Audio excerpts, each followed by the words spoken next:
suck fat ass. The only chance you have no chance. If you had a chance, you need to run lickety split. But you can't run because you're fat ass. Well, Ric Flair, you know what? I'm not a normal looking athlete myself. You know what I'm talking about? I've been in the gyms alive. It's a privilege and an honor to walk out with Ole Anderson, Lex Luger, and the Army tomorrow night. I am not a happy camper. What is Bully Ray's motivation? No, I know he loves sugar. But I check my pocket. I don't have no donuts. I don't have no cheeseburger. I know you love sugar, but I ain't got none. To be the man, you gotta beat the man. And I'm saying, woo, right here in Nashville, Tennessee, pal. I'm the man. Look at a match for the total package like Luger and Super Brawl. Super Saturday? What is it? I don't know what it's called. What is it called? Super Brawl Saturday. Super Brawl Saturday? You don't lose faith in winners. And Ric Flair, day in and day out, every day of his life, just keeps winning and winning and winning. Ric Flair! New York City, Ric Flair! You're gonna find out what hard is all about!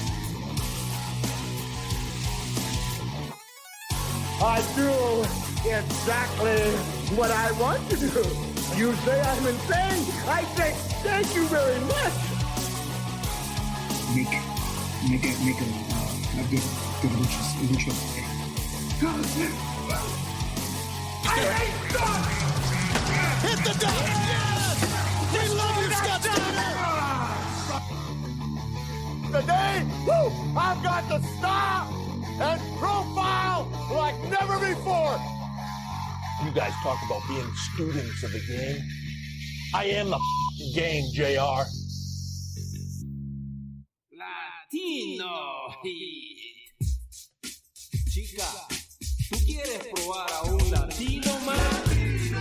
Ven conmigo. Latino Heat. Come on. Latino Heat. Latino Heat. Maquillado aquí con Latino Heat. Hitting up the honeys that look so sweet. I slam them on the mat, then Salte de mi lado, cause I'm bringing the heat. Cuando todo se termine, si tú quieres, yo regreso. I'm not scared of you, my brother, cause I'm Latin.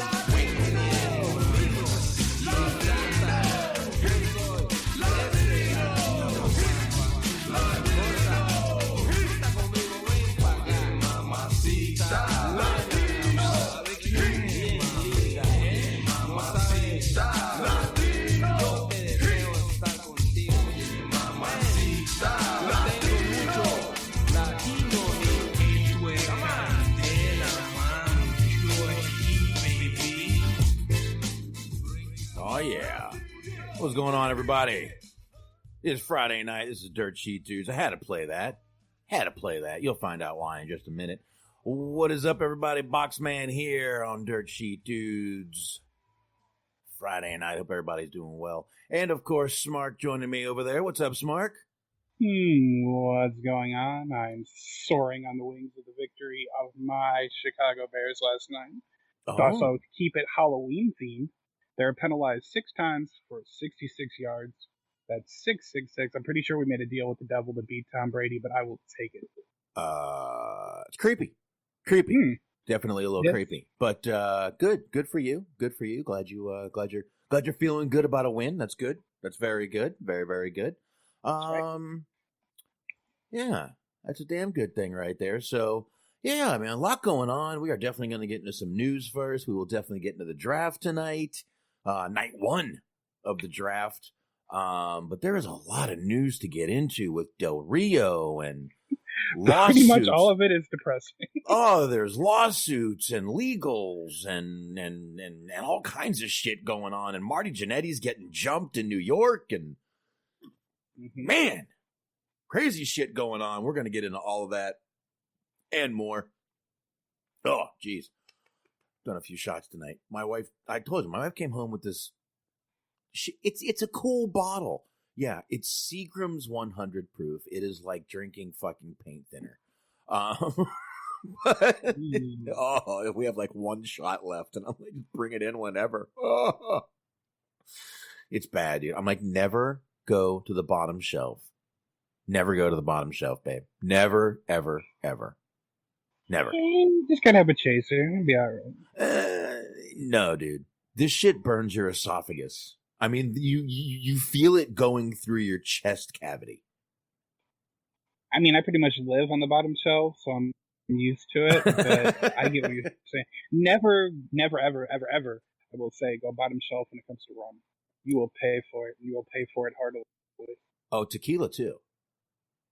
You gotta be careful. You gotta be careful with that shit. Yeah, you gotta be careful with the cheap tequila, too, man. But, yeah, so there's that. So, you know, let's go ahead and knock out plugs. I kind of want to get right into some of the stuff tonight because just kind of want to. So let's go ahead and get into the plugs. Let's play some a little Shane McMahon here in the background. Definitely want to start out thanking the High Marks and shouting them out. Cheeseman, Mojo, and G-Wiz. Got Cheeseman in the chat right here. Appreciate that. And you can find them, Mixler.com/Metal Network. Double the T's in that motherfucker. And you can find them 8:30 p.m. Sunday nights right here on the Mixler. And, of course, Bobby Anthem and Bobby Blades, The Inhuman Experience, and so many other podcasts, which we will also get into.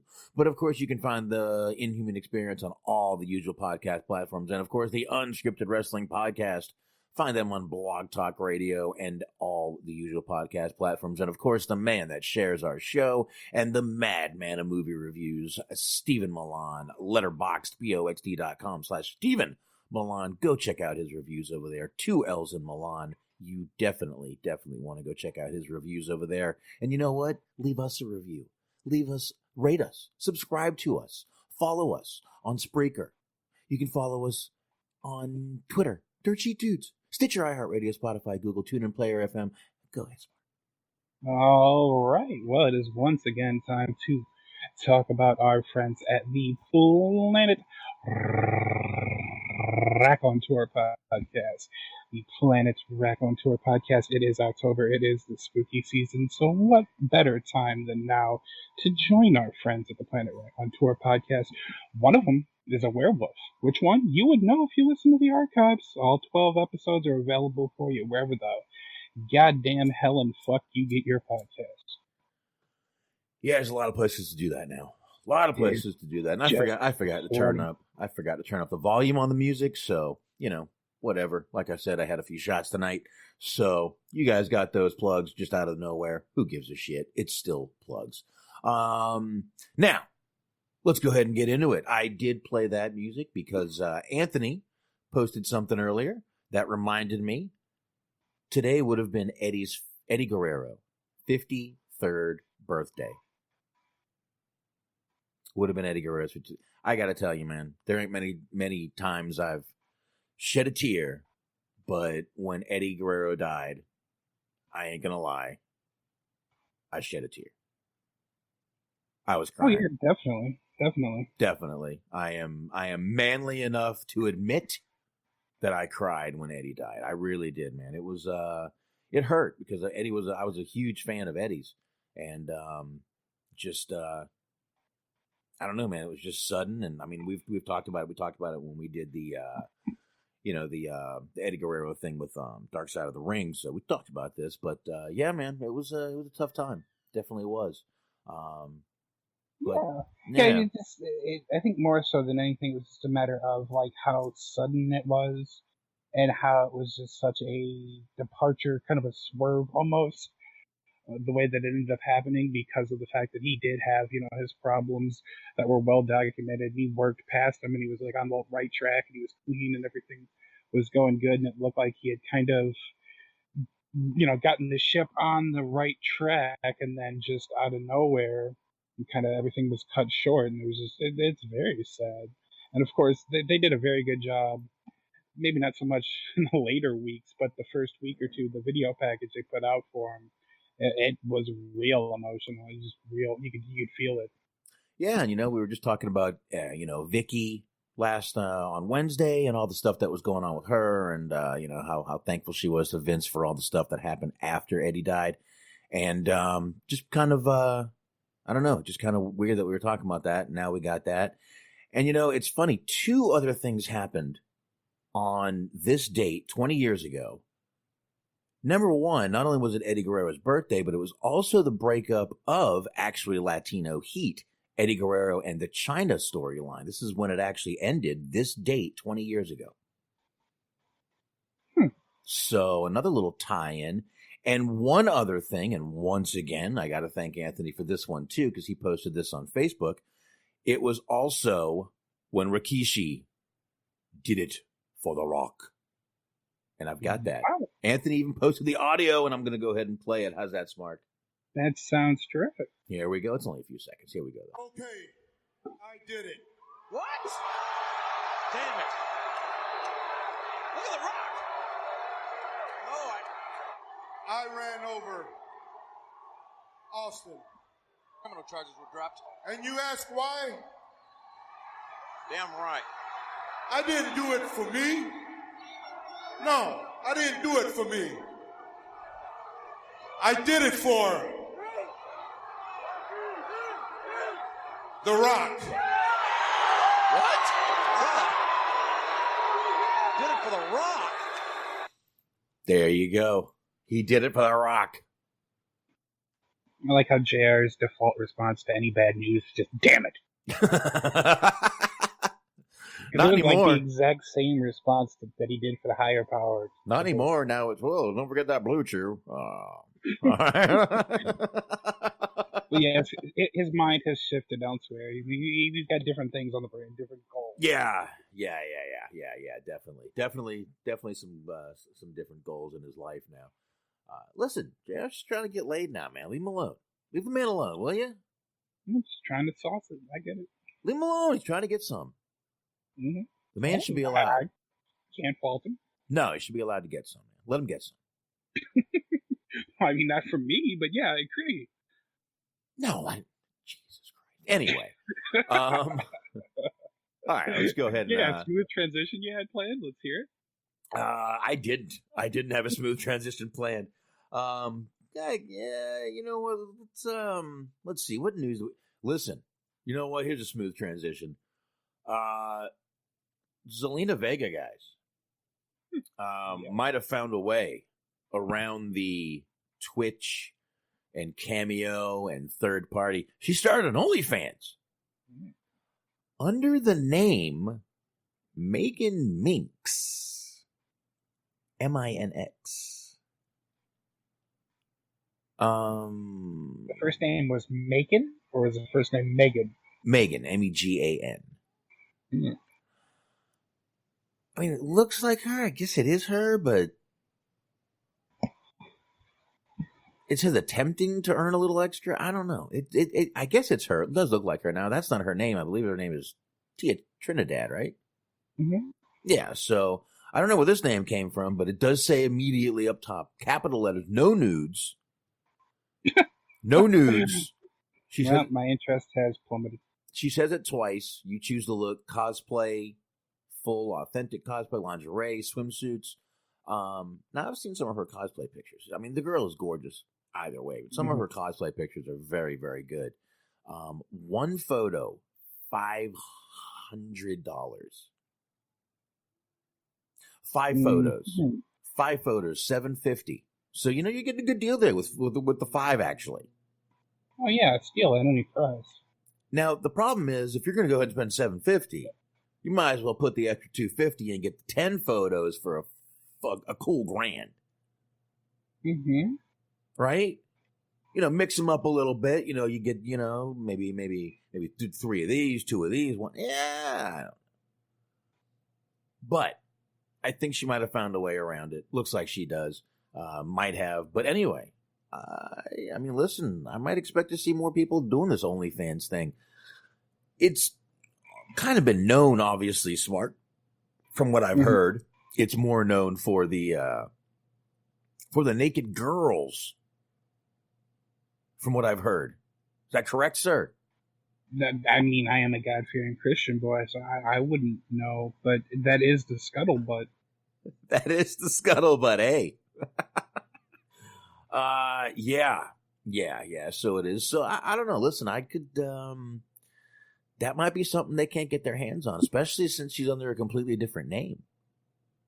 I don't know. I mean, it might shock everyone to know that I'm not a lawyer, but that seems like just a very flimsy kind of like loophole to try to pull to like get out of not to still be able to keep making money off of like your outside opportunities. But I don't know. I mean, I feel like if you could do that, then just everyone would do that. But I mean, maybe that's the road we're headed on. Yeah, I don't really know. I mean, maybe it is, but I don't know. Listen, if it's a way to get around it, that's great. I'm happy for her, but I don't know, man. It just seems like eventually someone's gonna talk you into a lot of money for nudes. There is like there's a progress to it. There's a chart. There's a flow. You don't start off like you don't go right into the deep water. Right. Stick your foot in there, and because I mean, if you're going to get paid money for just like you said that kind of fucking rape just for regular ass photos, you're going to milk that for as long as you possibly can, and then it's going to become, it slowly but surely you see one thing, you see the next thing, and then it escalates. There's a whole path to it. Right. Yeah. So, all right. Well, there's that. Go sign up to her OnlyFans if you'd like. 500, 750, 1,000. If you have that kind of money, tell us and we'll start a Patreon. If you want to donate, you can my feed for $7. I'm just saying. Jesus, I'll make it $2 for you guys if you really want. Damn, you got undercutted by my own host. Shit, yeah. There you go. Hey, there's the Jew coming out in me. I'll sell him for less.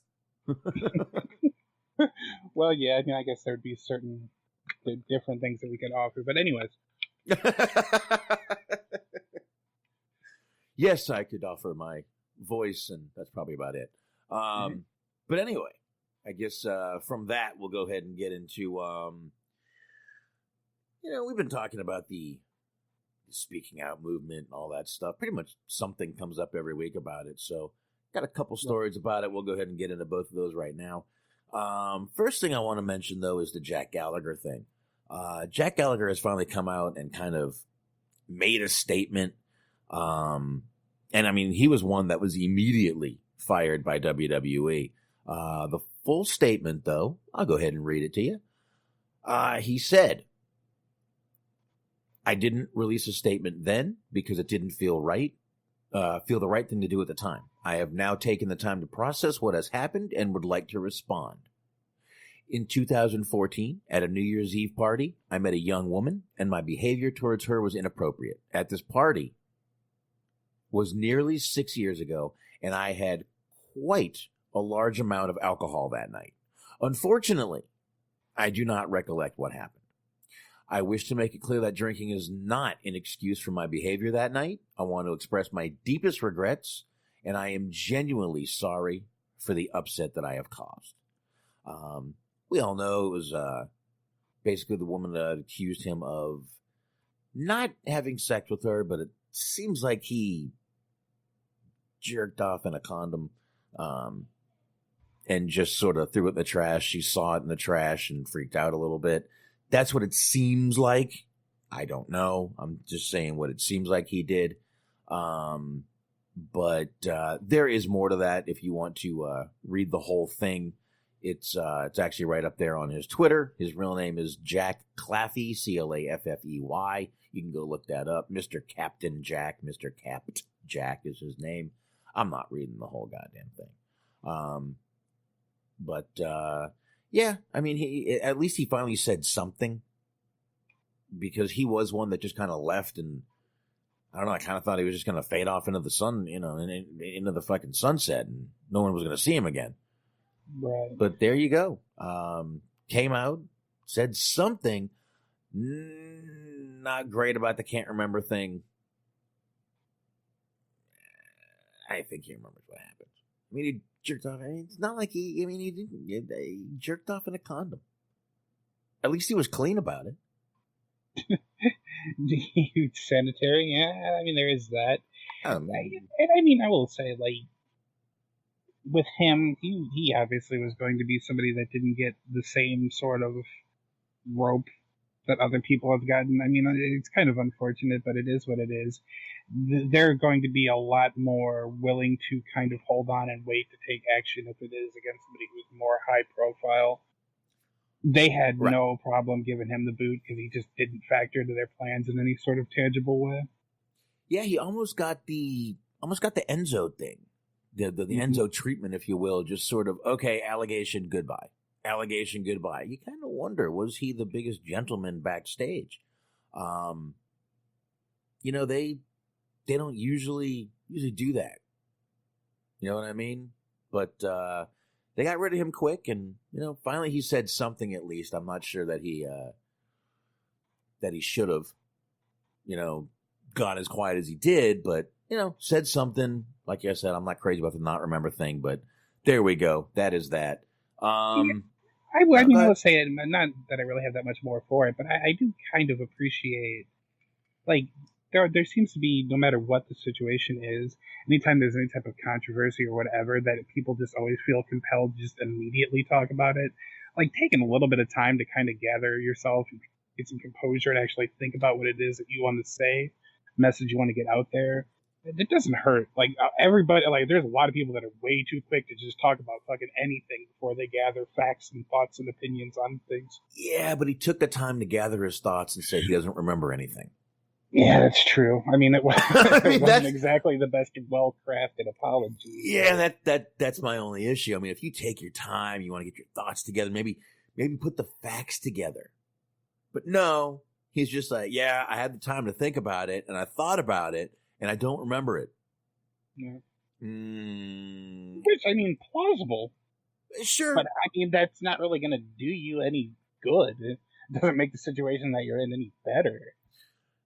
No, but I hate to say it is what it is, but it is what it is. And, you know, luckily he didn't, you know, luckily there's not a rape allegation or anything like that. That's actual assault. You know, I think what he did might have been creepy, gross, weird. The old Louis C.K.? But not the worst thing we've heard in these allegations. Right.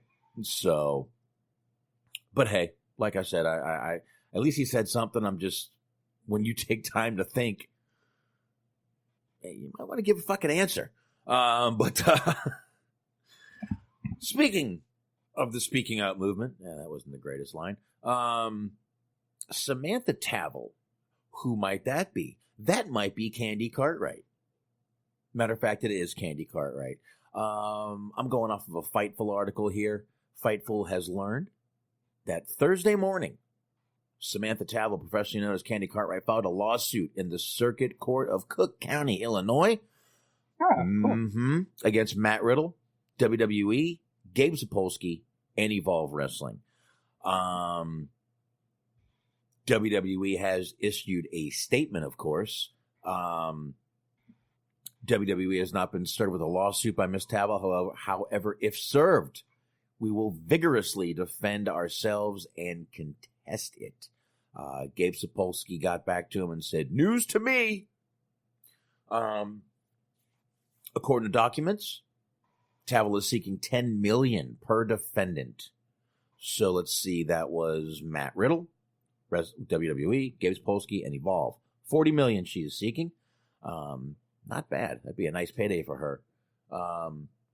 So there we go. $40 million right there. And documents allege that Riddle began sexually assaulting Tavel in April of 2017 in the parking lot after an Evolve Wrestling event. Also, Riddle alleges that Riddle bragged about this to former Evolve owner Gabe Sapolsky. And those two entities and WWE tactically approved of Riddle's alleged sexual violence towards Tavel. There's more here, but I mean, I think you guys know where it's going. Smart, go ahead for a minute. I'm going to give my son a hug and hug goodnight real fast. Oh, yeah, just for whatever it's worth. The cool, when you mentioned Cook County, that's where I'm from. It's where I was born. That's the home county. So you got Chicago in there. You got suburban Chicago as well. So I just had a little bit of a pop there for you mentioning that. But anywho, we've talked about this quite a bit. And I haven't really changed my position. There's a lot there that just seems like it doesn't add up. Where it's like, yeah, they had a relationship in the past, but it doesn't seem like he really did anything that was sort of beyond the pale, anything too objectionable or gross or wrong or like even illegal, really. It just seems more like it was a relationship that kind of went south, and she's trying to do her best to make him pay for it. Yeah, and listen, she's got everything under the WWE umbrella here. They're going to have the old WWE lawyer on this. My God, I forget his fucking name. Damn it, Anthony knows his name. I forgot. Was this the same lawyer that had the sticky note legal notice? No. He put out a statement that was in his. No! Well, listen, at this point, she's got WWE in here, Gabe, and Evolve. This is all WWE umbrella. This is going to be the actual WWE lawyer representing everybody here. Mm-hmm. She's probably fucked here. Yeah. I mean, it is. Jerry McDevitt. Thank you, Antox. Yeah, that's the thing, is that if you're going against them, they're going to bring their top people against you. And even if you were completely right, unfortunately, the way it kind of works is that if they can afford more money for better lawyers, you're probably screwed regardless. But like I said, there's kind of a lot that really doesn't really add up with the situation, so it's hard to say. Yeah, I mean, we played I'm not even going to call it an apology. We played the explanation by Matt Riddle. And like I said, I thought it sounded very credible. You know, you could say, oh, you like the guy. Of course, you're going to call it credible. I don't think that I really don't feel like that's exactly what I meant. That's not exactly how I feel. I think he sounded credible, plain and simple. Told his wife about it. Finally, told her about the infidelity, and just kind of, I don't know. I guess we're going to see where this goes, but in my opinion, this is going to be a nothing burger, if you will. Yeah, I wouldn't be surprised if this dies rather quickly on the vine. I mean, if there's a settlement, that's when we're all going to be like, I don't know, maybe something might have happened, but let's see what happens. That, though, that still is kind of ambiguous, because sometimes if you have that kind of money, it really is, regardless of if you did or not, just easier to fucking throw money at it to make it go away. Oh, yeah, I'm not saying it's an admission of guilt if you pay someone. Right. You don't want the trouble, you don't want this, you don't want the fucking publicity. There's 1,000 reasons. But they've got the money, they've got the time, they've got the lawyer. They can fight this one. And I believe they will. I believe we'll hear more about this later. So stay tuned, folks. And let's see here. What else do we got? We got a ton more shit. Let's go ahead and get into this a little bit. I got two little Chris Jericho things to get into, Smark. You want to get into these real quick? Let's do it. Let's get into this first Chris Jericho story, which is on I found on Facebook. And it's Chris Jericho says that one time Vince McMahon told him nobody cares about the fucking Intercontinental title. He shared a story, I believe this was on his podcast, shared a story about the road to WrestleMania 29. Oh, here we go. This was Inside the Ropes he did this on. I apologize. Inside the Ropes. And he noted originally he wanted to face Ryback at the big event. However, the writers told Jericho that Vince McMahon wanted to talk to him about WrestleMania plans. Vince pitched a match with a Fandango, and Jericho made it clear he was not happy about it. We remember this match, right? Everyone remembers this match? Mm-hmm. Jericho then pitched an IC title match with Wade Barrett, and Vince turned down his idea. What about Wade Barrett? He said.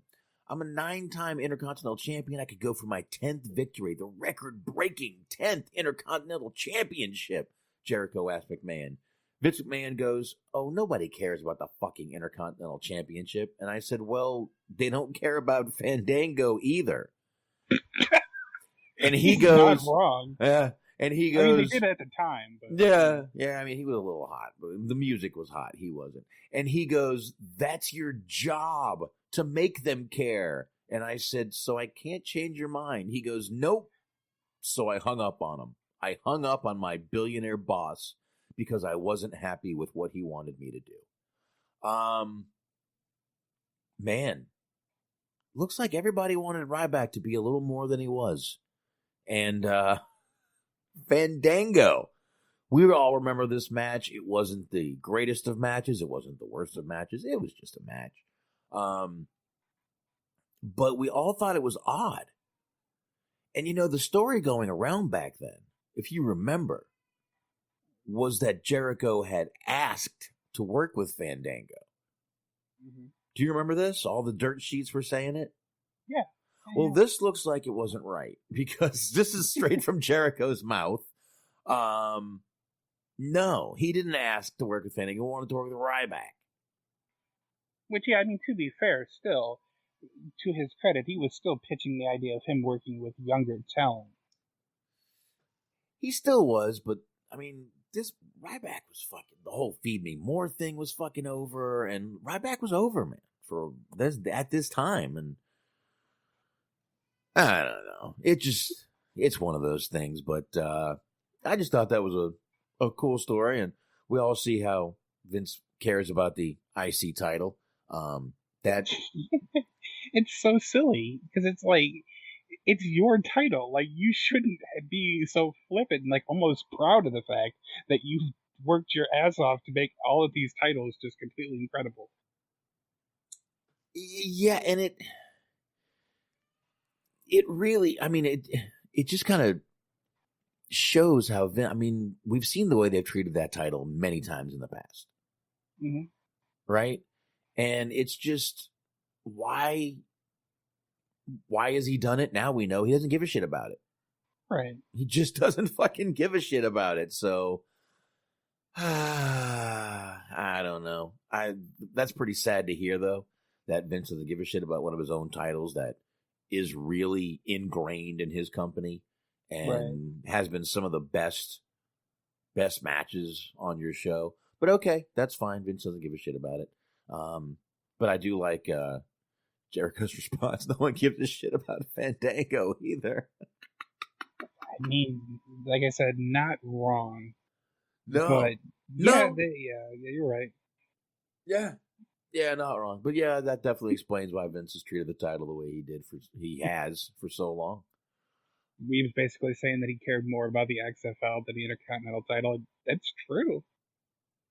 Yeah, very true. Very true. All right, let's go ahead and run this second little story I've got here on Jericho. Chris Jericho sort of snapped at a fan for being called a Trump supporter and a COVID-19 super spreader, which they found out there were not that many cases. I believe it was only in the teens or maybe the 20s how many cases actually came out of Sturgis. Might have been, what was it, a couple hundred? I don't remember. It was not that many cases. There was no super spreader thing going on there, number one. And I don't think Jericho was a Trump supporter. He had Trump Jr. on, Donald Trump Jr., but that doesn't mean he's a supporter. He's always said he likes to get both sides. Jericho seems very middle ground to me. Very middle ground. Moderate, if you want to call it that, if you really want to put a political fucking tag on it. But he's, and yes, Weebs, Nash was Super Shredder. That was. God damn it, he stole my joke. I was waiting patiently for you to finish, and I was going to say that Super Spreader was my favorite Kevin Nash film role. He was. So tip of the hat to Weebs. There you go. Good one. Well, he actually put Supper Spreader, but I knew what he meant, so I didn't want to, make that. But that's fine. I got it. Yes, that was in the second one. But centralist. There you go, Antox. I could go for centralist. But he really doesn't seem like a supporter. I honestly have never heard Jericho come out and literally say, I'm a Trump supporter, or I'm a Biden supporter, or I support this one or that one. Honestly, never have. But he's had on a bunch of different people on his show, I'll tell you that, on both sides. Right. So a fan was, accusing him of being both a Trump supporter and saying, oh, you're a super spreader. And Jericho quipped back, hi, fuck off. Not in the mood today, dipshit. You gotta love Jericho, man. You really do. Now, the reason he's liked a few tweets that Donald Trump has said, but usually it's got Fox in it or something like that, or a union worker or something like that. It's got something he agreed.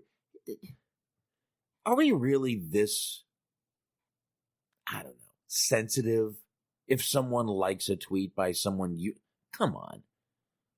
He liked a Trump tweet. I mean, come on. Are we really in this sensitive state of mind? I guess we are. I don't know. But, yeah, he's liked a tweet before by Donald Trump. And it was really just a retweet that Donald put out of someone else that was telling a story about a union worker that had tripled his 401k under Trump. And that's what he liked. Is that a big deal? Are you offended by that, Smark? Well, that's why I hadn't been saying anything. I was right in the middle of writing my script for my YouTube video where I talk about how we need to cancel Jericho. Okay. No, I mean, it is what it is. I don't agree with the ideology, whatever the fuck, but who cares? He's not out there being super overtly political. He's not in fucking political ads or anything. He let him vote for whoever he wants to vote for, or whatever the fuck he wants to on Twitter. There is just so much more to the world than fucking basing your opinion on somebody based on their social media presence or the one or two things that they fucking like. It's just so trivial. Man, there's so many more things we can join together on. Let's worry about, child trafficking. Let's all come together and say that's fucking horrible and see what we can do about that. Kidnappings and all that kind of stuff. Let's get together on things we agree on. Listen, a 401k for a union worker tripling. Why would you not be able to get behind that? That's great. That's great. I don't know. I really don't want to go. I'm not getting political. I'm just saying there's certain things that are good, and you're allowed to praise those things that are. Shot time. But yeah, there you go. Go ahead, Smark, real quick. I'm gonna take a shot with the wife. Well, as we says here, that people should respect the former Raw owner and 1-0 managerial record of the aforementioned president. I don't know about all that. I mean, he is a Hall of Famer. He is. He is a WWE Hall of Famer. Absolutely, he is. And still, I mean, they haven't kicked him out yet. This is true.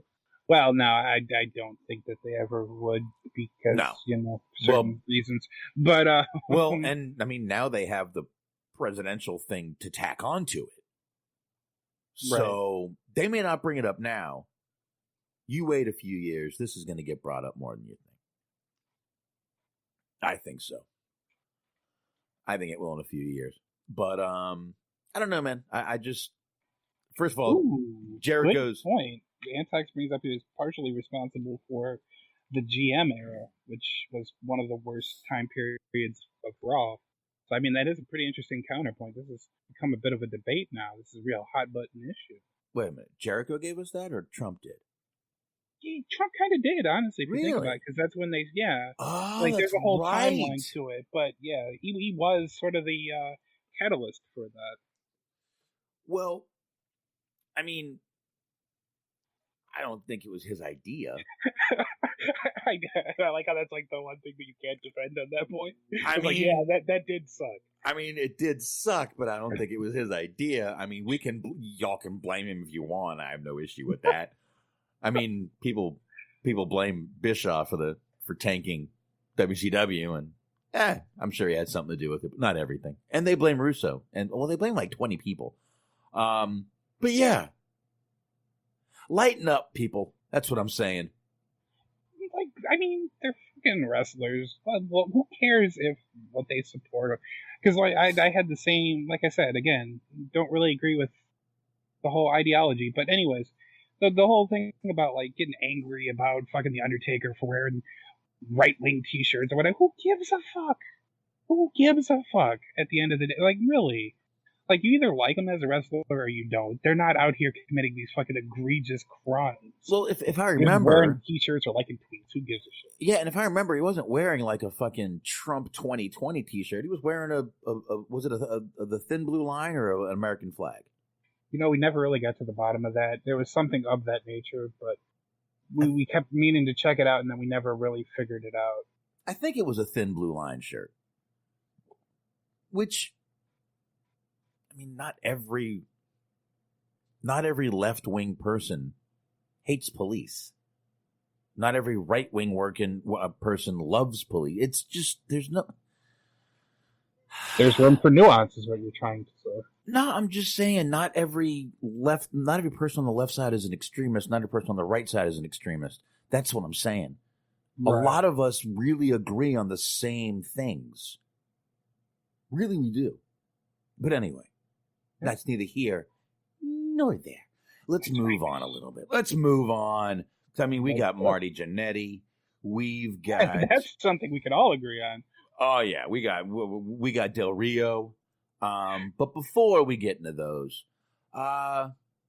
looks like WWE has a new CEO joining its board. I don't know if you guys, any of you guys follow Barstool Sports on Facebook. They do a lot of sports stuff, but they also do pizza reviews too. They sure do. They do, and I watch a lot of those pizza reviews, believe it or not. I'm not gonna lie, I have seen one. I think it was like for frozen pizza because during the pandemic. But yeah. Well, I mean, they've been in places here. I mean, I've seen them in places in Florida that I've been to, and here that I've been to, and they go to a lot of places, like everywhere. But one of the guys that works for them is actually the CEO of Barstool Sports, Erica Nardini, and that is, and it looks like they will be joining the board of WWE. They just struck this deal, and she's a seasoned executive with a tremendous track record of building businesses, developing experiences, and engaging different audiences across the media ecosystem. Vince McMahon said in a statement, her entrepreneurial spirit, business acumen, and understanding of today's consumers will serve as a perfect addition to our board of directors. She has launched more than 35 brands, including breakout franchises in sports entertainment, female lifestyle businesses, and sports betting under the Barstool thing. The Barstool umbrella. Listen, she spearheaded the development of 1,500 social accounts, a radio channel. She has a radio channel on Sirius XM and a flavored vodka in North America called Pink Whitney. I've heard of that. Really? Yeah. Wow. I mean, it's exactly what you would think it would be. It literally is pink. And I've never had it, but yeah, it's one of those like a flavored vodka. You can put in a lot of different like mixed drinks and shit to kind of give a cool little effect of, different colors and whatnot. Well, you got to remember, Barstool Sports was just kind of this little tiny thing for a little while there. She oversaw the partnership, though, with one of Barstool Sports' primary investors, which was Penn National Gaming. They acquired 36% of the company for $163 million in cash earlier this year. And they launched Barstool Sportsbook, which is another betting website, which I talked about. The deal valued Barstool, you ready? Mm-hmm. $450 million, and positioned the casino operator to take a majority stake in the company in the future. This girl seems like she has a heavy influence on the internet, knows what she's doing. This could be a very, very, very big get for her, for WWE. I'm sorry. just by this resume that I just read to you guys, I mean, it's not really a resume, it's an article, but just from the things I see here, he's a great addition to the company. This seems like something they need, someone that's a little more in touch with the younger crowd out there. More, I mean, you know, look, I know you got Paul Heyman, but, you know, the Heyman hustle and all that, but this girl seems like she's got her fucking finger on the pulse of what's going on with the younger generation, the social media generation. This could be big for them, man. This could be big for them. We've talked about this before, mm-hmm. and I think it was even just specifically pointed out. We were talking about they hired one of the heads of Etsy, I think it was. Yes. And here's my thing. I'm not going to try to belittle or make fun or whatever. Her accolades speak for themselves. She seems like she's really good, like a real good business person. But the fact of the matter is, even if you fucking hired Bill Gates, you're still essentially trying to, as I've said before, wrestle a shotgun out of a toddler's hand. Because this is all you're really doing.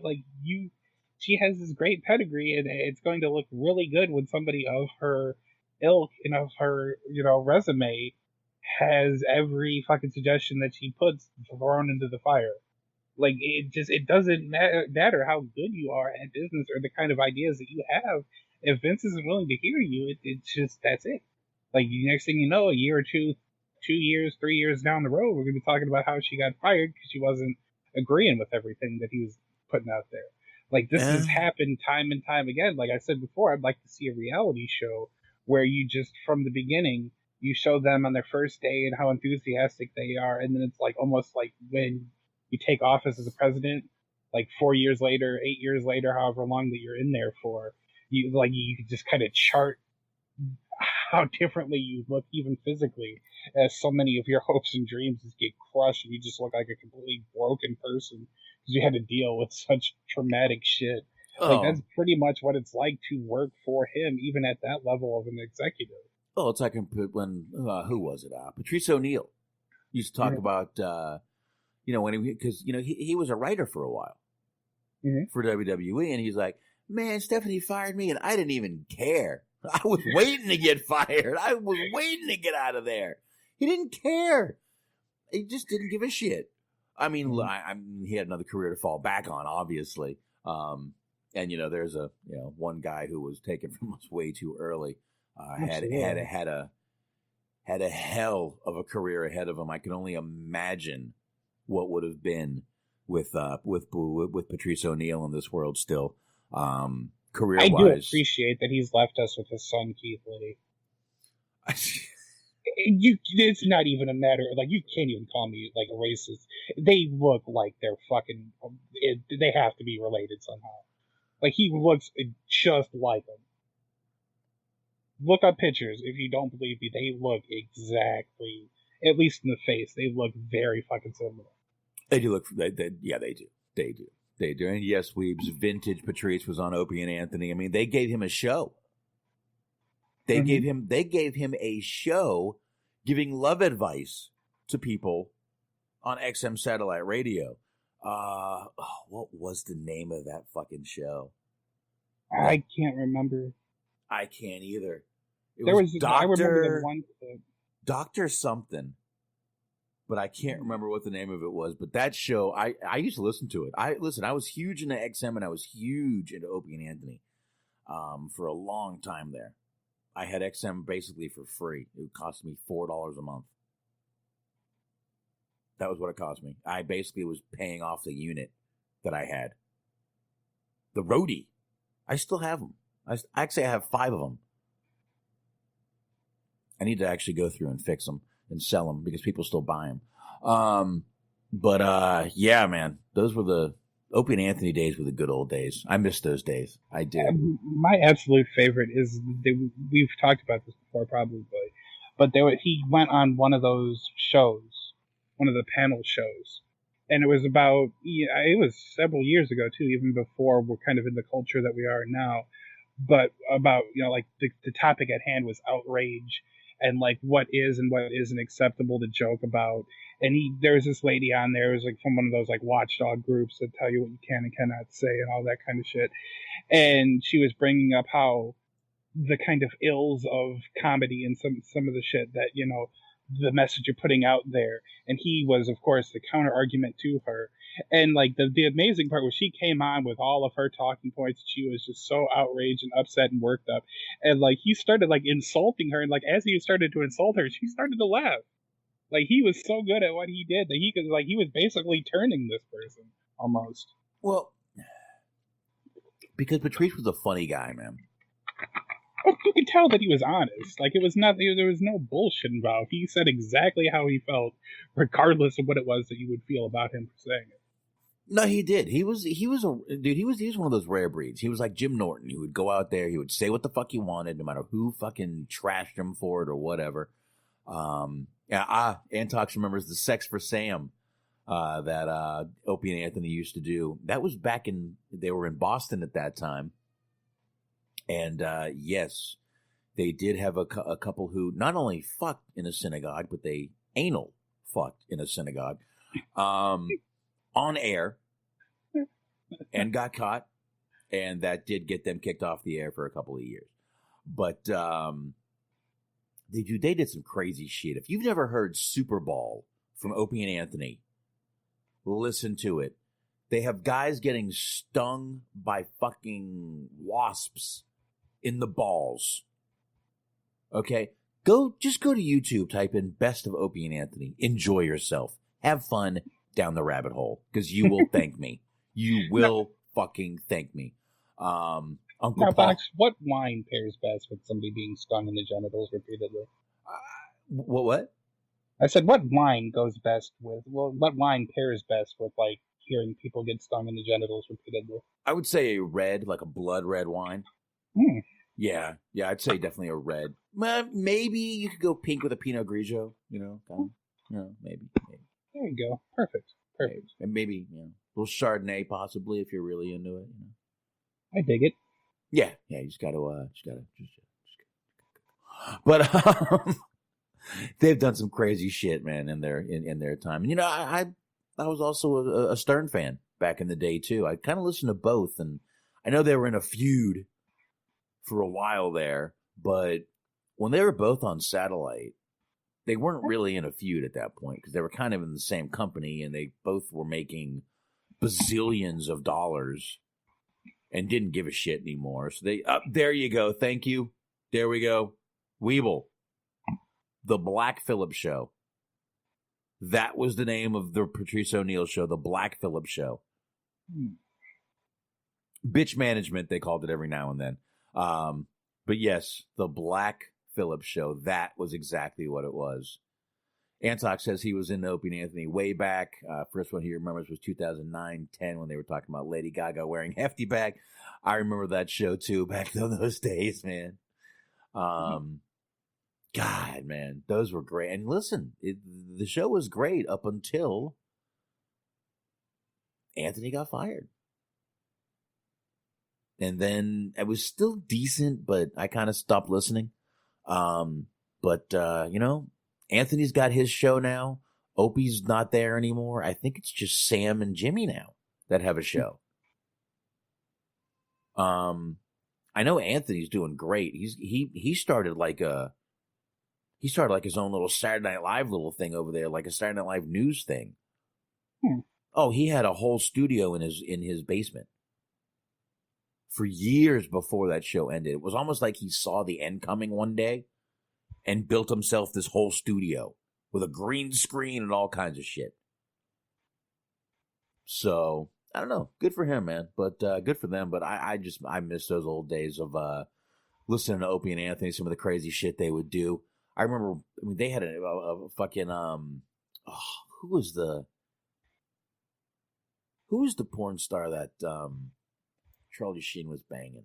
Start with a B. Brie Olson? Brie Olson actually came in and gave one of the interns a blowjob. I mean, I would have loved to have worked for them back then. Should have been an intern. Anyway, Brios, Weebs, there you go. But yeah, should have been an intern. But they had crazy people on that show, man. Crazy fucking people. They had their own little whack pack, just like Howard Stern had their whack pack, and I'm actually going to throw a challenge flag on this one.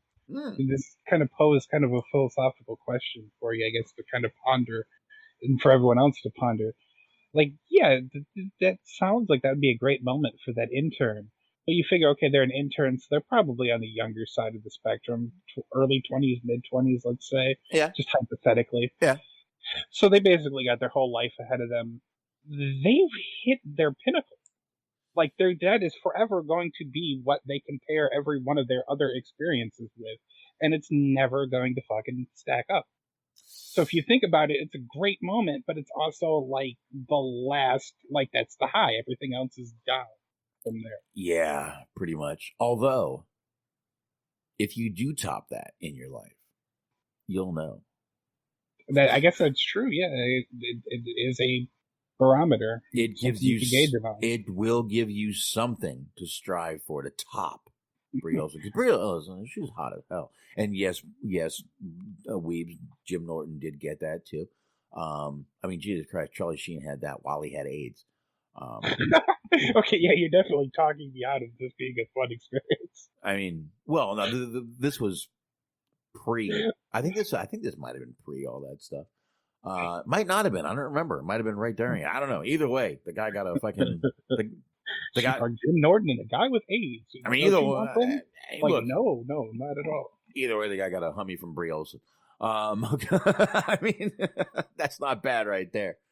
My God, who else did they have on? I can't even think of the people. I mean, there were so many things on that show, but God, I was a huge. They had a lot of really good.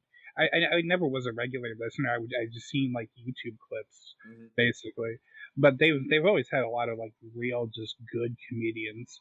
Like we're talking about Patrice O'Neal, Bill Burr a lot. They had Bill Burr on there. Oh yeah, Bill Burr. Oh dude, when he did the Philadelphia rant, it was part of their tour. Yeah. The virus tour. Oh, I remember that rant. That was one of the. You know what? Might need to play that rant. Oh yeah, it's classic. And I mean, that was the whole point of it, was that there was a whole bunch of his, brethren in the comedy world that he respected and that were good comedians, and he got tired of hearing the fucking crowd bash him. So by the time he came on stage, he was already full of piss and vinegar, kind of like the whole, Bernie Mac, I ain't scared of you fuckers thing. Well, he saw that crowd was, what do you want to say, hostile? Yeah, that works. Because they were. And that's the Opie and Anthony crowd. I hate to say, but they're a northern Boston, New York crowd. And that's what you're going to get with a Boston, New York crowd. It's 10 minutes long. We'll play a little bit of it, though. Let me pull it up here. We'll play a little bit of it. Yeah, just start in the middle, honestly, because it revs up. It gets better as it goes along, so you don't want to go too early. No, here, I'll start it right. I'll start it right in the middle. Start at 5 exactly. 500 right there. Here we go. Pussy, you won one fucking world in the 80s. Suck a dick. Bring Tucker Bra back from the dead, you fucking jackasses. Maybe you win another one. It ain't ever happening. It ain't ever fucking happening. With your red candy striped faggot fucking uniforms. The team should be selling cotton candy. Just so you know, I have this cranked to the max. Yeah, the audio is not great in any form. No, unfortunately, because I think it's like camera phone footage. Yeah, like back in the days of flip phones. I mean, this is from the 2015, so I probably should have downloaded it and then amped it up in Audacity or something. But here we go. The fucking instructional links. You have a soccer team? That's all I got left, huh? You got a fucking ping pong team? Some other shit-ass fucking team that's never gonna win a championship? You guys haven't won a Super Bowl since they had face masks, you fucking jackass. Roman Gabriel running around in a fucking leather helmet. Suck a dick. Is he your dad or something? You don't know who the fuck he is. Iron my fucking shirt for this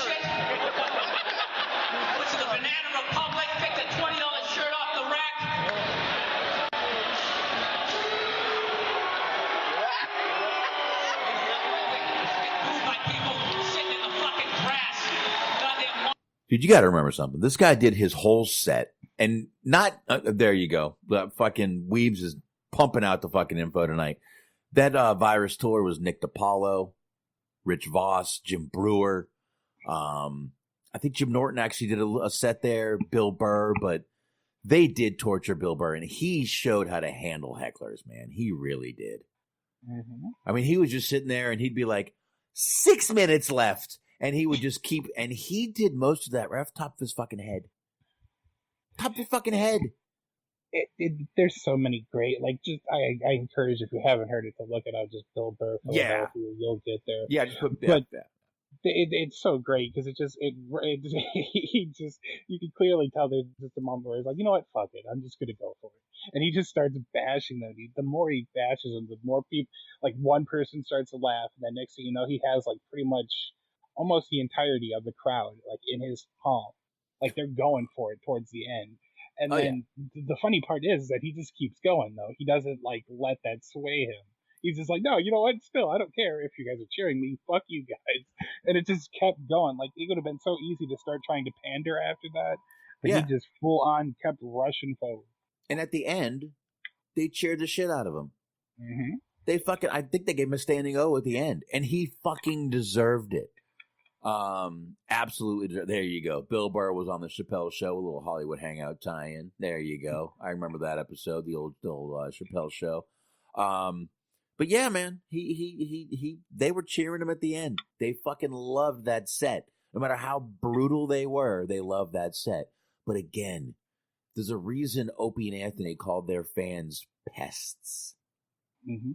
That's exactly what they were. They were fucking, you know what, dude? They were probably those fans were probably ECW fans. Oh, sure. I mean, that is, as a whole, that's sort of Philadelphia, like, sports fans. Like, you're talking about ECW, like, you get people, they go for, like, a fucking suicide dive. They land, fucking smack their head on the concrete, start bleeding, and the first thing you hear is, you fucked up, Chance. Well, I mean, they're hard people. It is what it is. Listen, I mean, threw batteries at Santa Claus one time. The Philadelphia Eagles Stadium had a jail in it. Like, they're just wild fucking people. Listen, Philly fans eat shit off the ground when their team wins. That's fucking great. I've seen that video. But anyway, yeah, God, so many Opie and Anthony memories. I can't even think of one right now. I've got so many running through my mind. But I guess we can move on from there. You know what? The last two stories I have are Jannetty and Del Rio. Let's do Del Rio. Then we'll do a little bit of, we'll talk a little bit of, very little NXT. Then SmackDown. And then we'll do Jannetty. Kind of the end. Kind of the main event, if you will. Kind of dessert, if you will. A couple months ago, I think it was back in May, we talked about Del Rio and a basically kidnapping case where he had brought accused his girlfriend of cheating, assaulted her, sexually assaulted her, and basically had her tied up in the room, which would be aggravated kidnapping, which is one of the things he was charged with. He was indicted. I believe this was today the 9th. Today's the 9th, right? This was today. Alberto Del Rio was indicted today in San Antonio, Texas, by a grand jury for aggravated kidnapping. Again, this was in May. He was charged with sexual assault, a second-degree felony, and aggravated kidnapping. Honestly, if they drop the aggravated assault and do the aggravated kidnapping, that makes it federal. Mm-hmm. Kidnapping is federal. You realize that. So that might be why they're dropping the sexual assault charge and why the grand jury decided to go ahead and go for the kidnapping charge, is what I'm thinking. They probably are thinking this is going to carry a higher penalty than the assault charge because it's going to be a federal case. So he can be looking at federal time. Now, a lot of people say federal time is better than regular time, but federal time, also can be rough for someone for a sexual assault case or in a kidnapping case. But yeah, his bond is only set at $50,000 though, which is a little strange. I don't know. We will definitely see what happens. I don't know if he's going to get bonded out or not, but oh no, that was the old case. I'm sorry. But yeah, he has been charged only with the kidnapping. And again, I think that's why they dropped the assault charge. I think this is going to carry a higher penalty. This guy's been spiraling down, and I'm not blaming Paige here, but that's kind of when the spiral started. Again, I am not blaming Paige. It takes two. It takes two to tango. So I'm not blaming Paige, but that seemed to be the beginning of his kind of spiral downward. And we've just seen him go down and down and down. But this is not the first time we've heard he has a temper. We've heard in WWE, I believe he slapped someone for doing something stupid. It was ridiculous what he slapped him for, but I believe it was just Well, go ahead. He called him a word that I don't really want to repeat. No, that's right. I feel like he's a proud Mexican person, so you can kind of guess. That's right. What it was that the gentleman called him. That's right. And I don't blame him at all for slapping the shit out of the dude. Okay, that was justified. But yes, that does also show a little, even justified, it will show a little bit of a temper, unfortunately. So I don't know. I guess we'll have to see where this goes. But he was indicted. He is probably not getting the fuck out of jail. No. Especially not in San Antonio. Texas, you can say what you want about it, but when it comes to law and order, they are a hell of a state to have law and order. Yeah. Yeah, especially San Antonio, which is pretty tough on crime down there because they have a lot of it. So, I don't know, Smart, what you got here? Well, you mentioned it all kind of was a downward spiral when you got involved with Paige, but I feel like the kind of maybe counterpoint to that is if you kind of followed their trajectories, one of them kind of got it together after that, and the other one kind of just kept on going. So it's like, who was the worst influence on who? Because, I mean, she still had that fucking, and I swear they should never have let her shoot that fucking promotional commercial for her movie, where she just looked straight fucking strung out. I'm not even trying to make a joke. She just straight up looked like a bass head. Her makeup was all fucked up, and she just pops her head out of the Paige here. They should have never approved that. But that was like almost the like promotional equivalent of like letting Jeff Hardy go out there. But yeah, but then after that, the Del Rio thing, like he got let go of the company again, or let go from the company again. And I think it was about the same time he started like doing some stuff for Impact, and they put the belt on him. And then he dropped the belt, and he started showing their shows, and it became just a whole big thing. Like he basically kind of got pushed towards the outer ends of the wrestling spectrum. He was kind of out there just doing like just random shows in Mexico, I guess. He tried to do a little bit of MMA too, from what I remember. But I will say that we were talking about it earlier this year that it was a rumor that WWE was actually planning on bringing him back, like right around WrestleMania time. We were talking about this. I didn't believe it. I didn't believe it for a second. I still don't believe it. I kind of do. I thought it was possible. I mean, not now, obviously, but they are definitely, if they had intended on doing that, they're definitely very lucky that they did not pull the trigger to try to rush to get him out there. Because we've heard quite a few terrible things since then.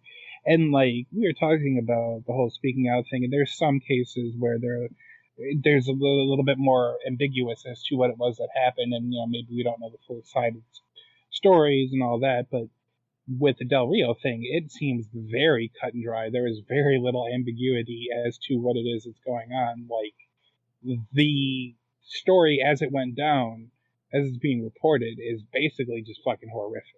Like, it seemed like he very meticulously tortured this poor girl for like a very lengthy period of time, and I think she even threatened to kill like her son. I think it was.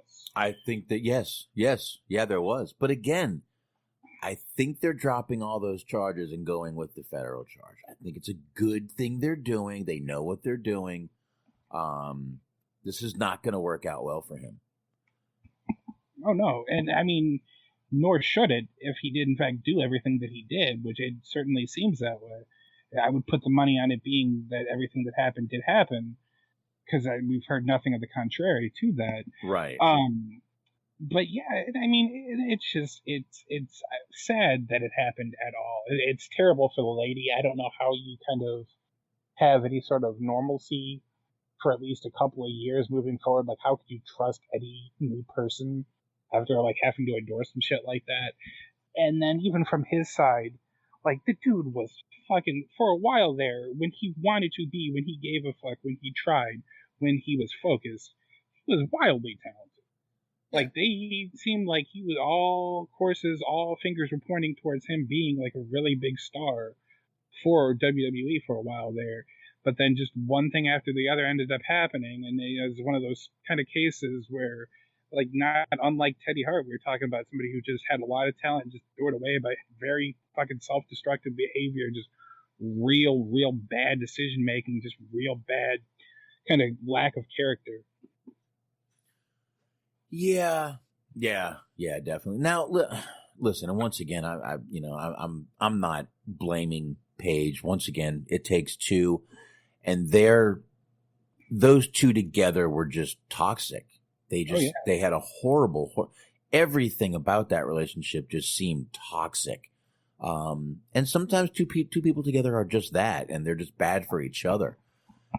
And yeah, Paige, getting it together is, relative, subjective, is the word I want to use, if you will. I mean, she did, she's not, out there. She doesn't look like she's out there doing drugs and doing all this shit like that and getting fucked up. But, she's not back on WWE doing what she wants. I know she can't. She's hurt, but yeah, I think that's it for her after that most recent injury. Yeah, definitely. But I don't know, man. Just I really hope ADR, Alberto Del Rio, whatever you want to fucking call him, gets what he deserves.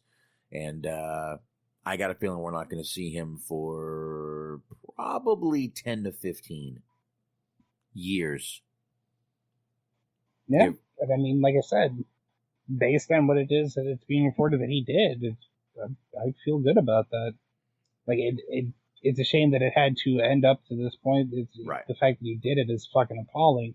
But, he did it, and whatever happens to him, happens to him. I don't feel for him. Yeah, I'm thinking 10 to 15 years. But yeah, let's go ahead. Oh, wow, he's 43. So he's gonna be gray when he gets out of prison. One more little thing I do have. If you remember a few weeks back, I played this little clip by Wade Barrett where he was doing a Q&A. It was from back in May. And I've got another story from him. This is from I don't know, I follow this thing on, I don't know how I followed it, called Sporf, SPORF, all caps. And it's a little sports thing, but they put out wrestling stuff a lot. And they have this. It's called Inside Ropes. I'm not sure if it's I don't think it's Inside the Ropes, but I think it's just called Inside Ropes. And a little story that Wade Barrett tells about going to a gym in Texas with Brock Lesnar. It's 3 minutes long. So, Smark, we can lower the mics, get a drink, whatever we need to do. And I'm going to play this real quick. All right, here we go. Finishing up, Brock walks in the gym. And I've never seen him walk in a gym before. And everybody working out in this gym just stops what they're doing. I'm not talking about the wrestlers here. I'm talking about all these other people that are in this packed out Gold's gym. They just stop what they're doing and they stare at this animal who has just walked in. What is that? And now, obviously in gyms you get a lot of big bodybuilders and steroid guys and tough looking guys and stuff like that. Nobody has ever seen anything like Brock. And people either knew him because he was in WWE, or they knew him because he was this UFC heavyweight champion, or they were just looking at him like they'd never seen a human being that looked like that before, but everyone was staring at him. But we didn't think too much of it, and we were kind of, oh, hey, Brock, how you doing? And we kind of leave. We head off to the showers. He goes off and starts working out, presumably. So we're finishing up in the changing room. We're all putting our suits and stuff and finishing doing up our shirts. And all of a sudden, Brock walks into the changing room. And he looks at us, he goes, this kid keeps following me around every time I get on a machine. He comes next to me every time I go on a bench. He comes and sits next to me. He's really me off. I went, oh, okay, cool. See you at the building, Brock, whatever. And Brock walks past us and goes into the kind of the bathroom, the toilet area of the changing room. He goes around the corner. So we're finishing up, and then suddenly this nervous 16-year-old looking nerdy kid pops his head round the locker room. And he's like, sometimes we get that, and like people are excited because they've seen us on TV and we're wrestlers on WWE and they want to meet us. This kid did not care about us at all. It was like we were invisible. And he's sneaking around, he's looking past us, and then suddenly he spots the toilet area, which is just round the corner from where we're at. And this kid kind of stumbles past, walks around the corner, and disappears. And a small part of me wanted to tell this kid, no, this isn't the day. But another part of my brain thought, the boy has to learn.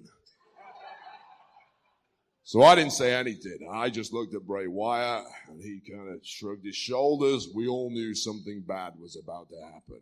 And we were just waiting. We were frozen in time. And suddenly all you hear is, are you trying to see my... Followed by this terrified 16-year-old.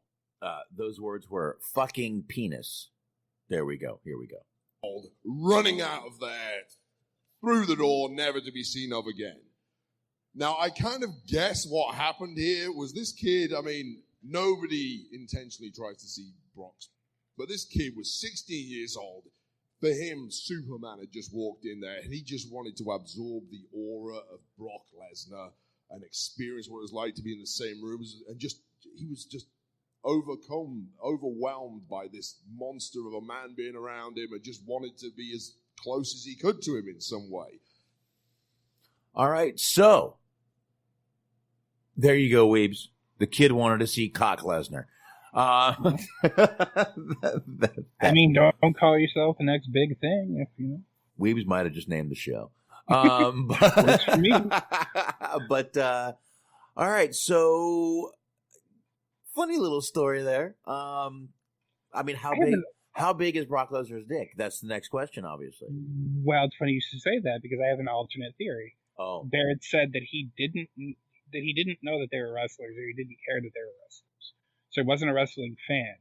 But usually, it's pretty obvious that if you saw a pack of professional wrestlers and you weren't into wrestling, you could probably be able to piece together that they're wrestlers.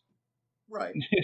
So he, in theory, figured out that they were wrestlers, but he didn't know wrestling too well, so he didn't know who was who. Maybe he thought he was Batista. Maybe he was trying to get to the end of this long, drawn-out question of trying to figure out how the mythologically long dick of Batista. He wanted to see it for himself and to kind of, confirm or deny the rumors. I don't know. Really, all anyone has to do is interview Melina. I don't know why no one's done this, but because being in her presence for longer than 5 minutes seems just intolerable. Well, have her take her top off. I don't know. Anyway, that's awful. That's awful. I should allegedly back with the company, apparently. Yeah. Well, no, she said she wasn't. Oh, thank God.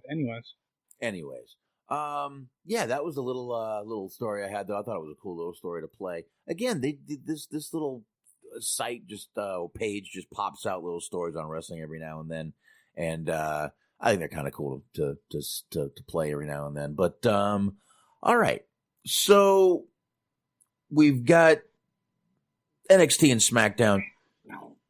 I don't even have the NXT results pulled up. I got a few notes on SmackDown and the draft, of course. But NXT, really, we talked about mainly the only thing anyone's talking about on NXT, which was Ridge Holland. But I was able to see it. Smark was able to see it. The match was going great. It was originally Ridge Holland versus Danny Burch. His partner, Oni Lorcan came in, and they were going back and forth, and it lasted a few minutes, and then at one point, Oni Lorcan jumped out of the ring. Ridge Holland went to catch him and kind of like squatted down to take the blow.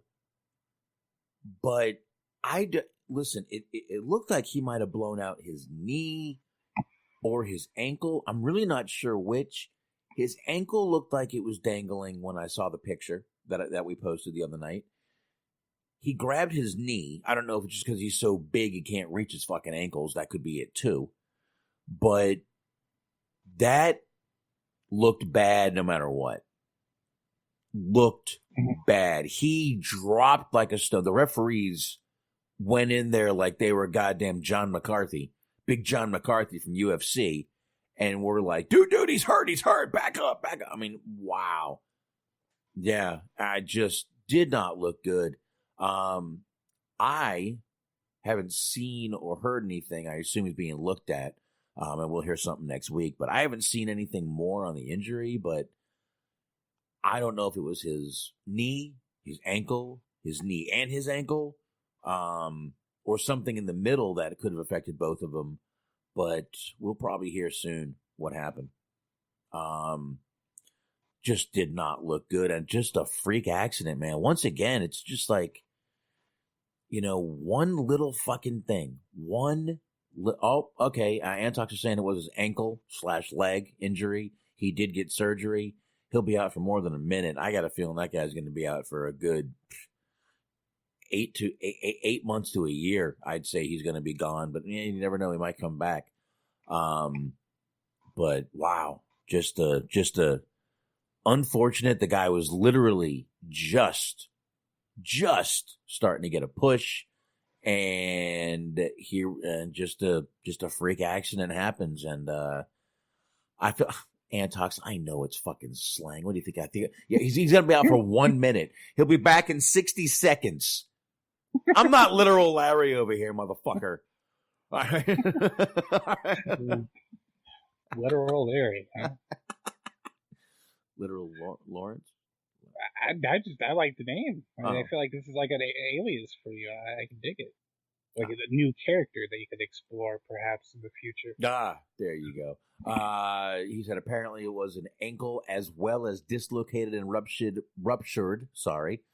patellar tendon, which is in the knee. I believe that's to the side of the kneecap. Wow, he really, so it was the knee and the ankle, basically. Wow, man, just a bad injury. And I feel bad for the guy. Like I said, he was just about to get a fucking push. And next thing you know, boom, freak accident, there he goes. Go ahead, Smart. Let's see. The patellar ligament is the portion of the common tendon of the quadriceps, which continues from the patella to the tibial. I can't. I thought it would be funny if I tried to read it, but I can't even come anywhere near close to pronouncing half these words. Thank you. Yeah, that fucking blew up in my face, didn't it? Anyways. Dr. Wahlberg does not work. That is not a character we need to ever continue.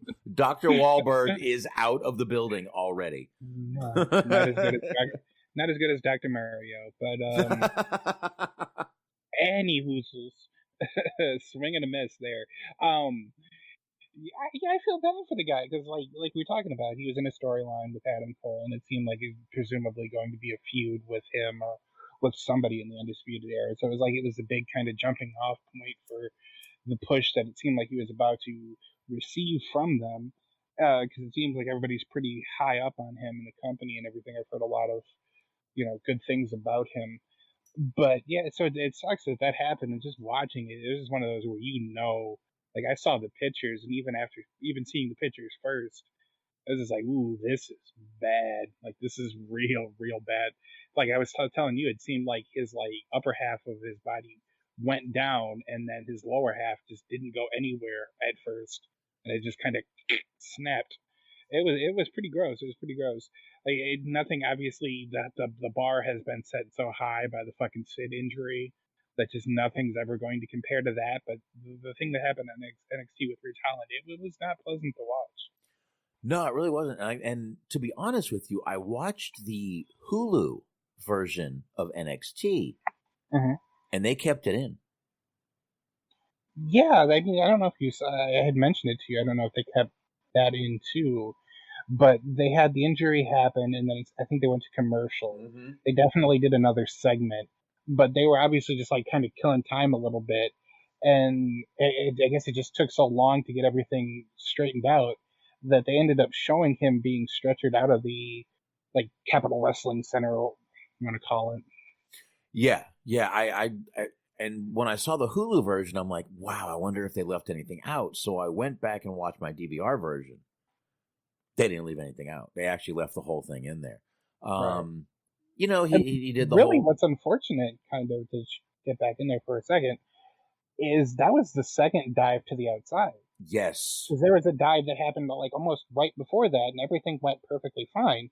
Because I was watching it, and I saw the first dive, and I was like, well, it doesn't look bad. Like, it looked perfectly normal. And then he did it again, and then obviously what happened, and I was like, ooh, yeah, that's rough. Well, now I'm starting to wondering if Ridge Holland was supposed to catch him. Like, catch him. Yeah, like you do a power slam or something like that. And maybe counter it. And because if you look, he went to, I mean, I know he's supposed to catch him when he's taking the bump. I realize that. I'm not fucking stupid. I just want everyone to know that. I mean, I am stupid, but not in that case. Noted. Not in that case. I realize he's supposed to catch him to have him not get hurt. But it almost looked like he was supposed to catch him and then counter the move, which is why Oni Lorcan kind of just ran over and started jumping on him at the end there. I don't know. Either way, it did not look good at all. And man, I guess we'll see how long he's going to be out, but I'm glad he already had surgery. You knew that was going to need surgery. That shit was fucked up. And you knew it was real when they had the whole leg brace on him. Did you notice that? They had the brace on his leg to keep it straight so it wouldn't move.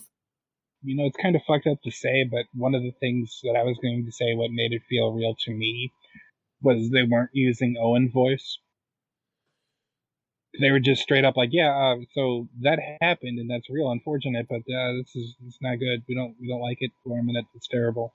Like, They weren't even trying to do the fake somber bullshit voice. Yeah, they were just trying to be like, all right, he's alive, and let's move on. Yeah, he could give a thumbs up, but I mean, God. Whew. Yeah, and he got the whole clapping of the performance center. Nice little send off there for him, but I guess we'll see when he gets back. And damn, man, that was rough. That was rough to watch. I do feel a little bit bad for Lorcan though, because he couldn't have seen what happened. So all he knew was that he just went down. So and he knew that he was supposed to keep going. So he was continuing to try to work with him. Oh yeah. But they were just like, dude, get the fuck out of the way. No. No, I put zero blame on Oni Lorcan at all, man. He did nothing wrong. He was just trying to keep the fucking thing going, and he didn't know he was hurt. He had no clue. Oh, yeah. And when he found out, he ran in the ring and checked on his partner, which would have taken the fucking the focus off of him, which is what he should have done. So I think he actually handled it the best anyone could have. I don't think anyone could handle it any better than he did. You can't put any of that on him. He did. Oh no, I wasn't trying to. I was just saying that it's like an awkward situation to be in where you don't see what's going on and you just don't know, and then you're just like, dude, no, get away from him, get away from him. Oh yeah, he probably feels bad. He's like, oh man, I attacked him when he was hurt. But yeah, he had no way to know. He had no way to know at all, man. He was trying to fucking not hurt himself. So right, yeah, absolutely. Yeah, so trying to think of anything else on NXT that really It needs to be brought up. I mean, we talked Takeover. This was the fallout from Takeover, and I got to tell you, it wasn't anything completely blowing away for me on this show. The main event was very good. I will say that, with all the women in the match. We had let's see, there was Rhea Ripley, Tegan Knox, I'm sorry, Dakota Kai, right? Yeah, Dakota Kai, Raquel Gonzalez, Ember Moon, and Rhea Ripley. Yes. Yeah. I mean, I enjoyed that match. Ember Moon's promo was good. I'm sorry, Antox here. It was good in parts, and then Antox said it was a bad promo. It wasn't all bad. The problem is she's very happy to be back, and she's very smiley, and that doesn't really go with the character she's trying to play right now. Right. I think she needs to, and I'm not saying she's a heel, because obviously she's trying to help out Rhea Ripley. She's not a heel, but the character should be not smiling, a little more serious, a little more Auntie Entity, a little more Tina Turner-ish, a little more serious, a little more bitchy. Doesn't have to be bitchy to the point of being annoying, but I think I don't think she should be out there with her whole, as smiley promo shit. Right. Yeah, I mean, nothing that she said was bad or anything. It wasn't like it was a boring promo or whatever, but it just definitely clashed with her overall mystique and aura or whatever, because even before she got injured, they were trying to kind of set her up as sort of a mysterious character. She really didn't talk all that much. She sort of had a different look from everybody else, and there was the whole sort of intrigue about her. And when you have her like just being bubbly and smiling and I'm so glad to be back. This is what I love doing, and it's a real thrill. I am just gosh darn pleased as a punch to be out here. It does kind of clash with her overall aesthetic, yeah. So I mean that kind of sucks, but I mean it's not something that you can't forgive her for, or it's not something that can't be forgotten. So hopefully moving forward they do let her be a little bit more intimidating, a little bit more aggressive and like fierce, or whatever you want to use to describe her. Like you said, I guess bitchy. No, I think intimidating was the best word. I think that what you just said nailed it. She needs to be more intimidating. She's out there in this fucking Mad Max type outfit, and she's just all smile. She should be out there in a fucking, with rainbows and unicorns on, a unicorn horn or something. I'm not saying she should be New Day or anything, but she should be out there all happy and chipper. Maybe she should be out there in a Rainbow Bright outfit. That's what I'm saying. Yeah, but really, I'm thinking back to NXT. I don't have much. This might be a short show tonight. I will say something that's positive, as Antex kind of mentions. The next takeover is scheduled for December, so there's actually going to be potentially a nice little gap where there's not a pay-per-view every fucking weekend. Nice. So that's good. Yeah, there really was kind of an uneventful show. I immediately regretted my decision or prediction, rather, of saying that I thought the gap was going to be kind of close this week, because I hadn't anticipated that they were going to do pretty much nothing after their takeover show, which I don't know why I didn't just follow history on that one, but it is what it is. I think the only real thing that I enjoyed that was kind of memorable for me was they had the little Gargano segment that they did, where they're out jogging and Candace comes in towards the house before Johnny does. She's, hey, Indy Hartwell sent us something, and he goes, oh, who does she ever beat? And he goes, oh, it's a TV, and he goes, oh, I always liked that girl. The delivery of that was just so perfect. Like what they're doing with their characters is great. But yeah, other than that, really nothing stuck out. Yeah, not really. So from there, I guess we can. If anyone in the chat room got anything else on NXT they want us to get into, go ahead and put it in there. But I didn't really see much more that was stand out on the show. It was, I mean, you know, I think there was a Damian Priest promo, and again, that guy is a future star for the company. I have no doubts about that. So, what else are you going to say about that? So, yeah, we'll go ahead and move on to SmackDown. And if anyone posts anything, we'll go back to it. We have the draft tonight. Again, I am absolutely not going match by match. That's not going to fucking happen. There weren't many matches on this show anyway.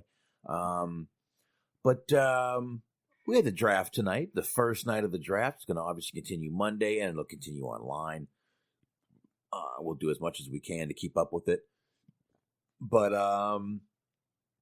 we pretty much start off with a draft thing, with Stephanie McMahon coming out, looking good, man. She does look very, very good, I must say. Okay. I like Stephanie's look, man. I do. I always have. But we get the first of some draft picks. Raw was the first draft pick. It usually always is. Drew McIntyre stays on Raw. Roman Reigns stays on SmackDown. Asuka goes to Raw. She was on SmackDown, right? Yes. Yeah. The Hurt Business goes to Raw, which they were already on. And the kind of scuttlebutt was Seth Rollins being moved over to SmackDown. Mm-hmm. I think good move. I really do. When I get into the next little segment of SmackDown draft picks, you'll see where I think they kind of made a little. I'm not going to say a trade, but a nice little move from one to the other. But yeah, Seth Rollins going to SmackDown. I think he'll actually thrive a little more over there, especially with the Messiah gimmick.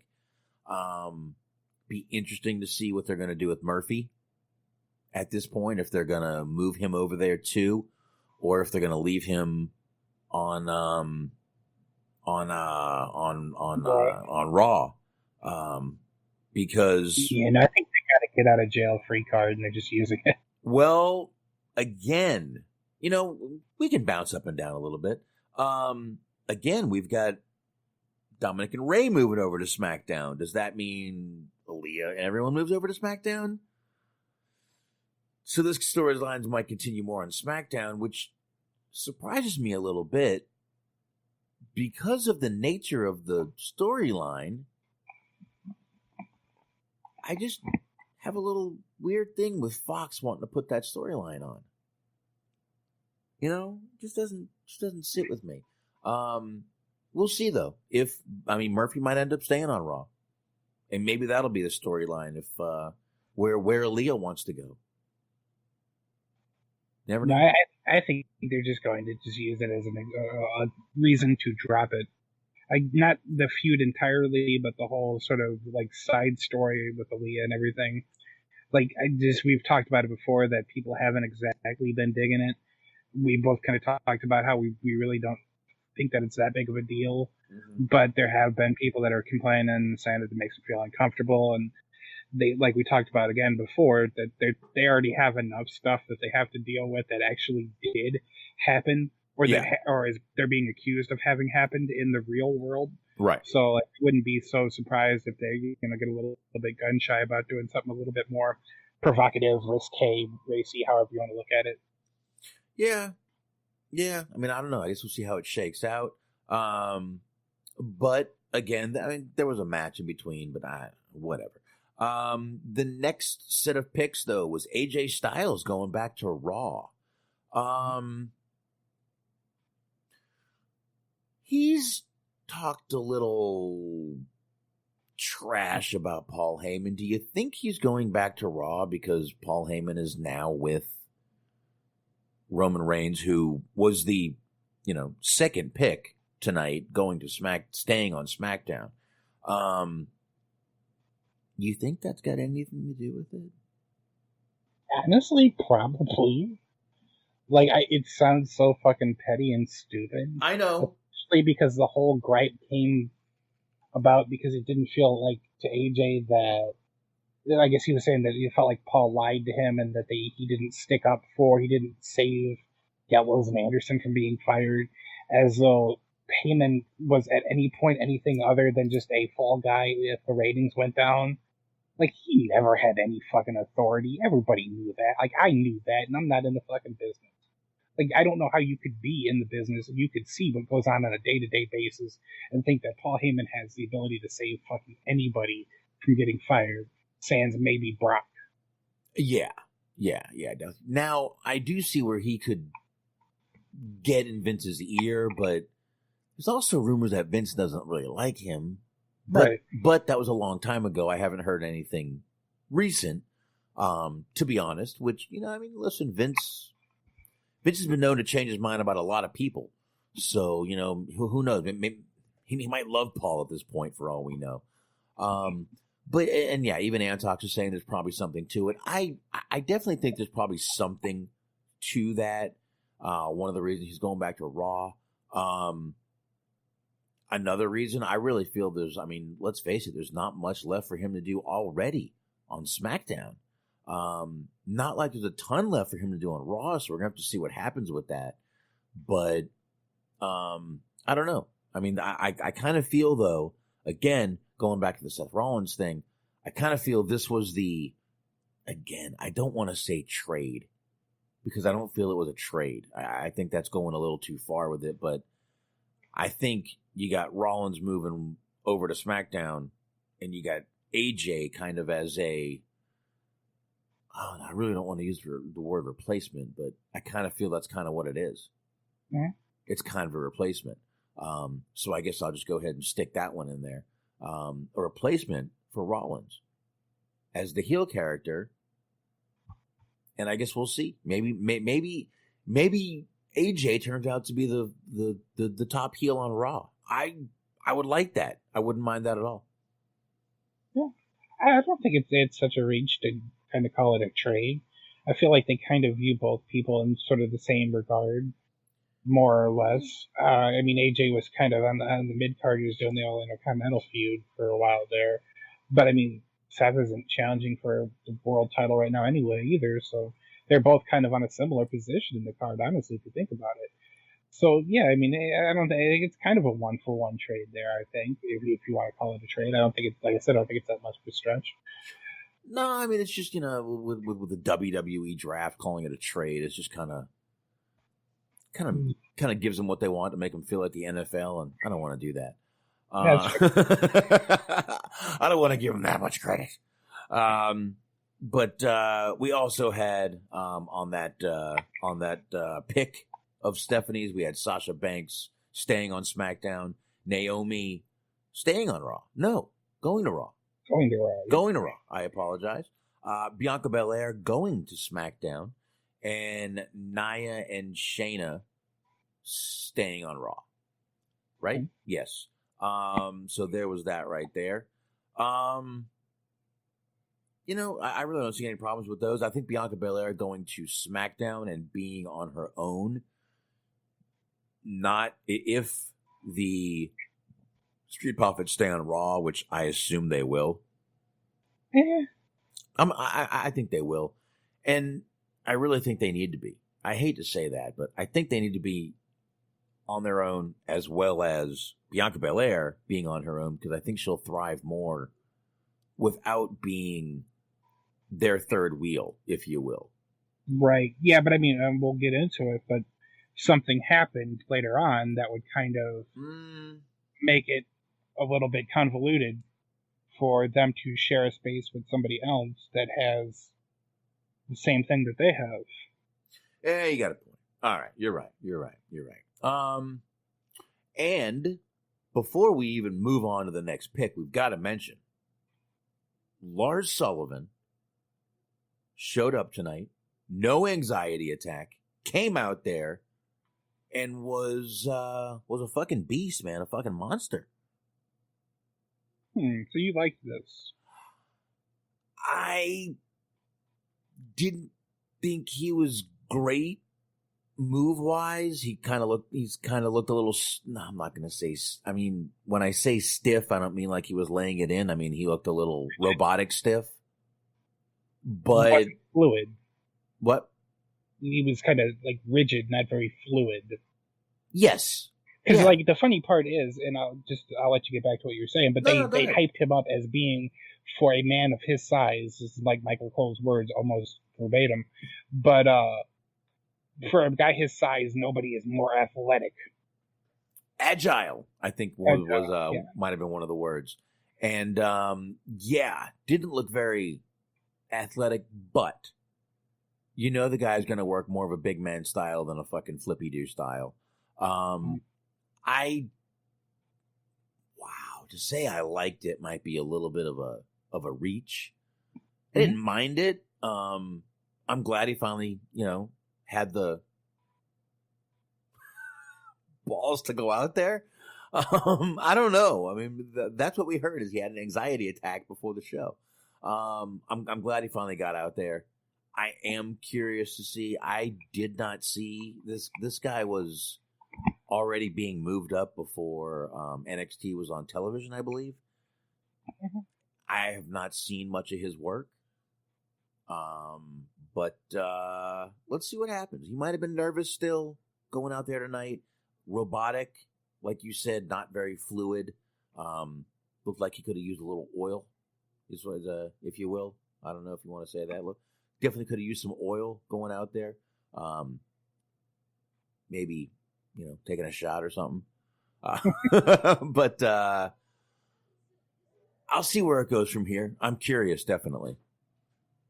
Definitely. Uh-oh, baby in the room.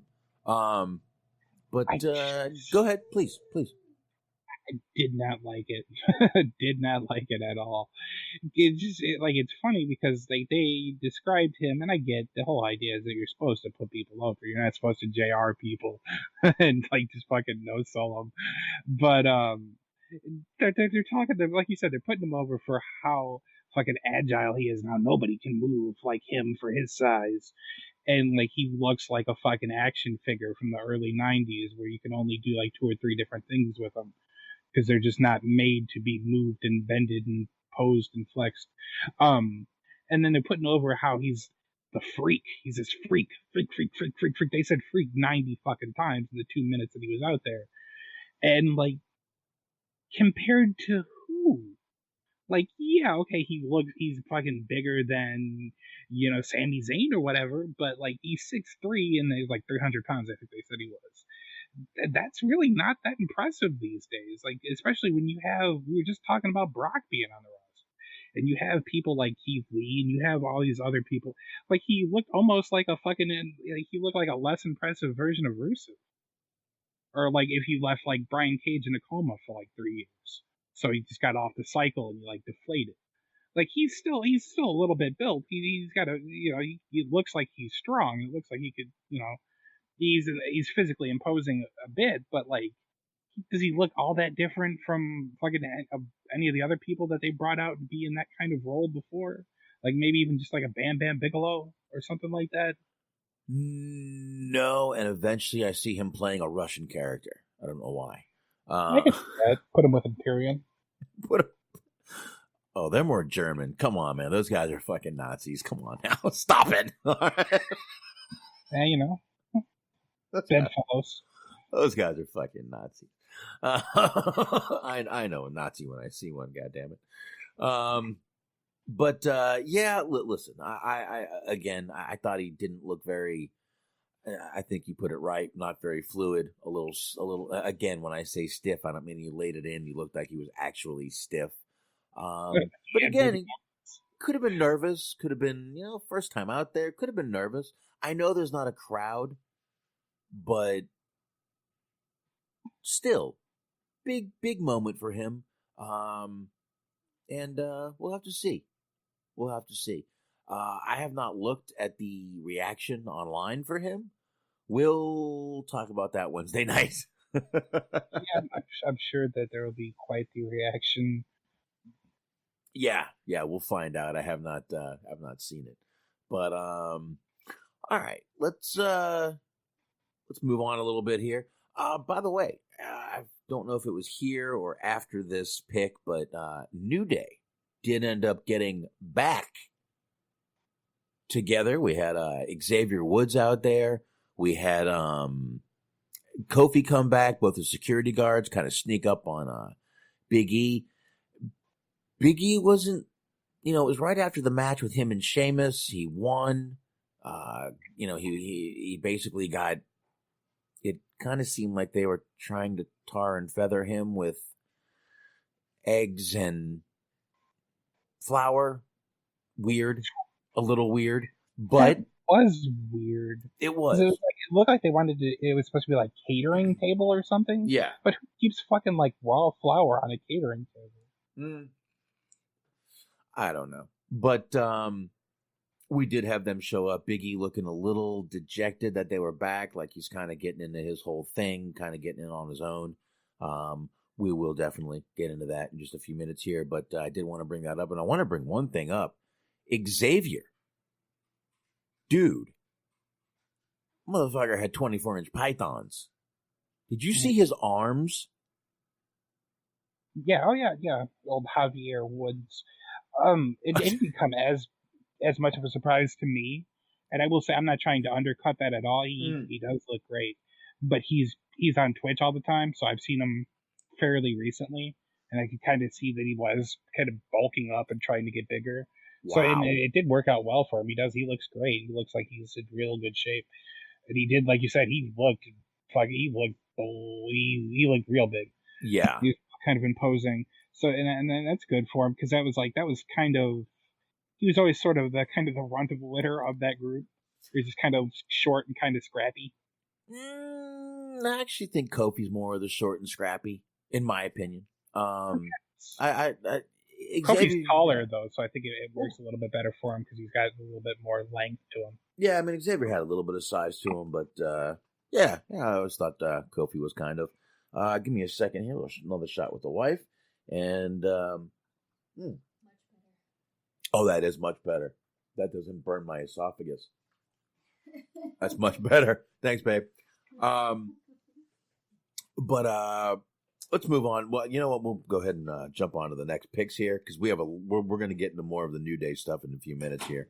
The next picks were Ricochet staying on Raw, Jey Uso staying on SmackDown, Mandy Rose staying on Raw because she was already moved over there, Dominic and Rey going to SmackDown, joining Seth Rollins, so that feud will continue in one way or the other. We don't know where Murphy is going right now.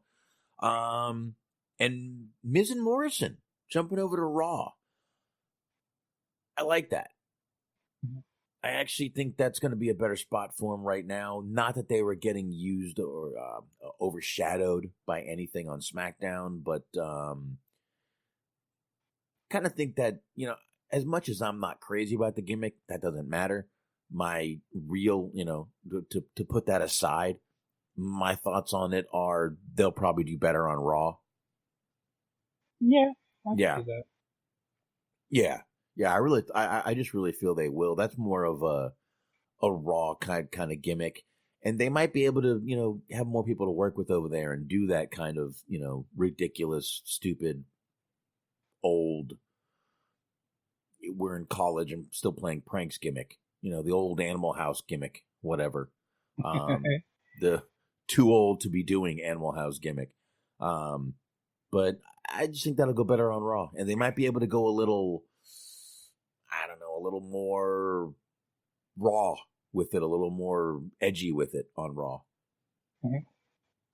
So, I'm trying to think if we missed anything in the middle that's going to tie into this later, but I don't think we have. All right. Actually, yeah. Obviously, we had the match where right after this, we had the match with Kofi and Xavier going up against the what was the current tag team champions, Nakamura and Cesaro. Okay. I had it. It just took me a second. And immediately, right away, Kofi, Xavier win the titles off of Cesaro and Nakamura. Yeah. I got to admit, I kind of had a what the fuck feeling. What the fuck already? But then I got it. As soon as Stephanie came out, they immediately drafted Kofi and Xavier, the new Raw SmackDown Tag Team Champions, right over to Raw. and Big E stays on SmackDown. So, they had already always talked about New Day not breaking up, but it looks like they are. Now, this doesn't have to be permanent. You know that. I could definitely see something happening. But I also can see that maybe they see something more in Big E.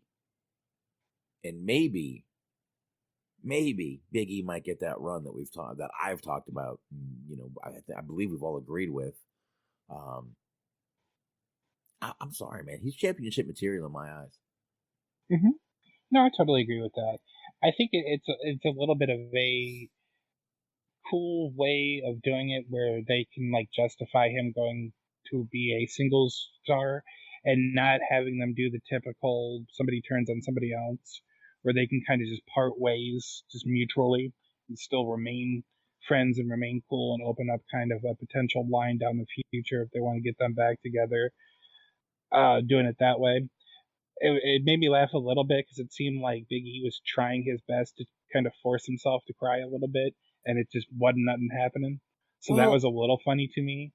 I think if anybody that really sold the moment well, I think the person that did it best was Xavier.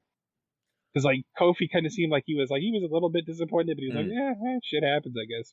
Yeah. And just had Big E was like I say, he was trying to cry, but then you had Xavier, he looked like a child whose friend moved and he's never going to get to see him again. You're supposed to say Big E's name. You didn't say Big E's name. Say Big E's name. And he looked like he was about to cry for real. I was like, damn, you really putting some commitment to this. Yeah. Kofi's like, man, I still follow you on Facebook. It's cool. But Yep. Yeah. But I almost wouldn't doubt if eventually it came out that Big E was the one that talked to Stephanie and made her, kind of had this whole thing where, well, I'm going to stay on SmackDown. I don't know. I could kind of see that happening too. That could be totally far off and may never happen, but I don't know. And then, you got next month they're doing Survivor Series, so there is a possibility that they end up on opposite each other on teams, and then maybe something plays out there, but who knows? Who knows? I definitely, though, see a New Day reunion being a huge merch seller for WWE in the future. We then had another pick with Dana Brooke going to Raw. Which show was she on? She was on Raw. Oh, good. It made me laugh because they tried to fucking shoehorn the phrase flex appeal. And it made me laugh because Stephanie just completely no-sold this big sad moment. She's like, all right, well, now that that's over, bring her flex appeal to Monday Night Raw. It's like, nobody gives a shit about Dana Brooke. Come on. Yeah. I mean, I think she's got a great body, and I don't think she's ugly at all, but that's just me. But she's not good in the ring. Not good in the ring at all. Otis staying on SmackDown, and Angel Garza staying on Raw. But there we go. That was kind of that was it. That was the last of the picks. I mean, there was really nothing else on SmackDown that was like, wow, we got to talk about that. Was there? I mean, I'm trying to remember, but not really. I mean, that was pretty much covered. I think there was only one other match that we didn't talk about because there was a Riddle and Jeff Hardy versus Miz and Morrison, I believe. And there was really nothing going with that match either. So we talked about the kind of important ones, the tag title match and then the opening Falls Count Anywhere match. That was pretty fun. But other than that, yeah, I think we pretty much covered it. The one kind of gripe that, I mean, I guess you kind of said that there's a possibility of maybe storyline purposes, like Big E pulling some strings or whatever. But you talked the idea that what if you could draft people together? Why the fuck wouldn't you? That's what makes me laugh about some of these things. It's all right, well, we're going to take this person and that person, but we're not going to take the other person. Yeah. So and just the whole idea of just sort of the lack of well, why do one person get to be an item with somebody else, but then some people don't. The whole idea of this, for whatever odd reason that they didn't even attempt to explain it. It's okay, because Ray and Dominic are related, they get to be one, drafted as one. Because the Hurt Business is a stable, they get to be drafted as one. but then just arbitrarily we'll draft 2 members of the New Day, or we'll draft like 1 person from this tag team. Like, that shit always just kind of makes me roll my eyes, because it's just so playing so loose with the rules that it's just dumb. And like we talked about anyway, like, in a month or two, if they decide that they want to completely fucking rework it, there'll just be a random ambiguous trade that they don't really explain the specifics for. It'll just be like, oh, hey, Mandy Rose is back on SmackDown now. Like, all right, well, why? Then it's like, oh, we're not going to tell you that.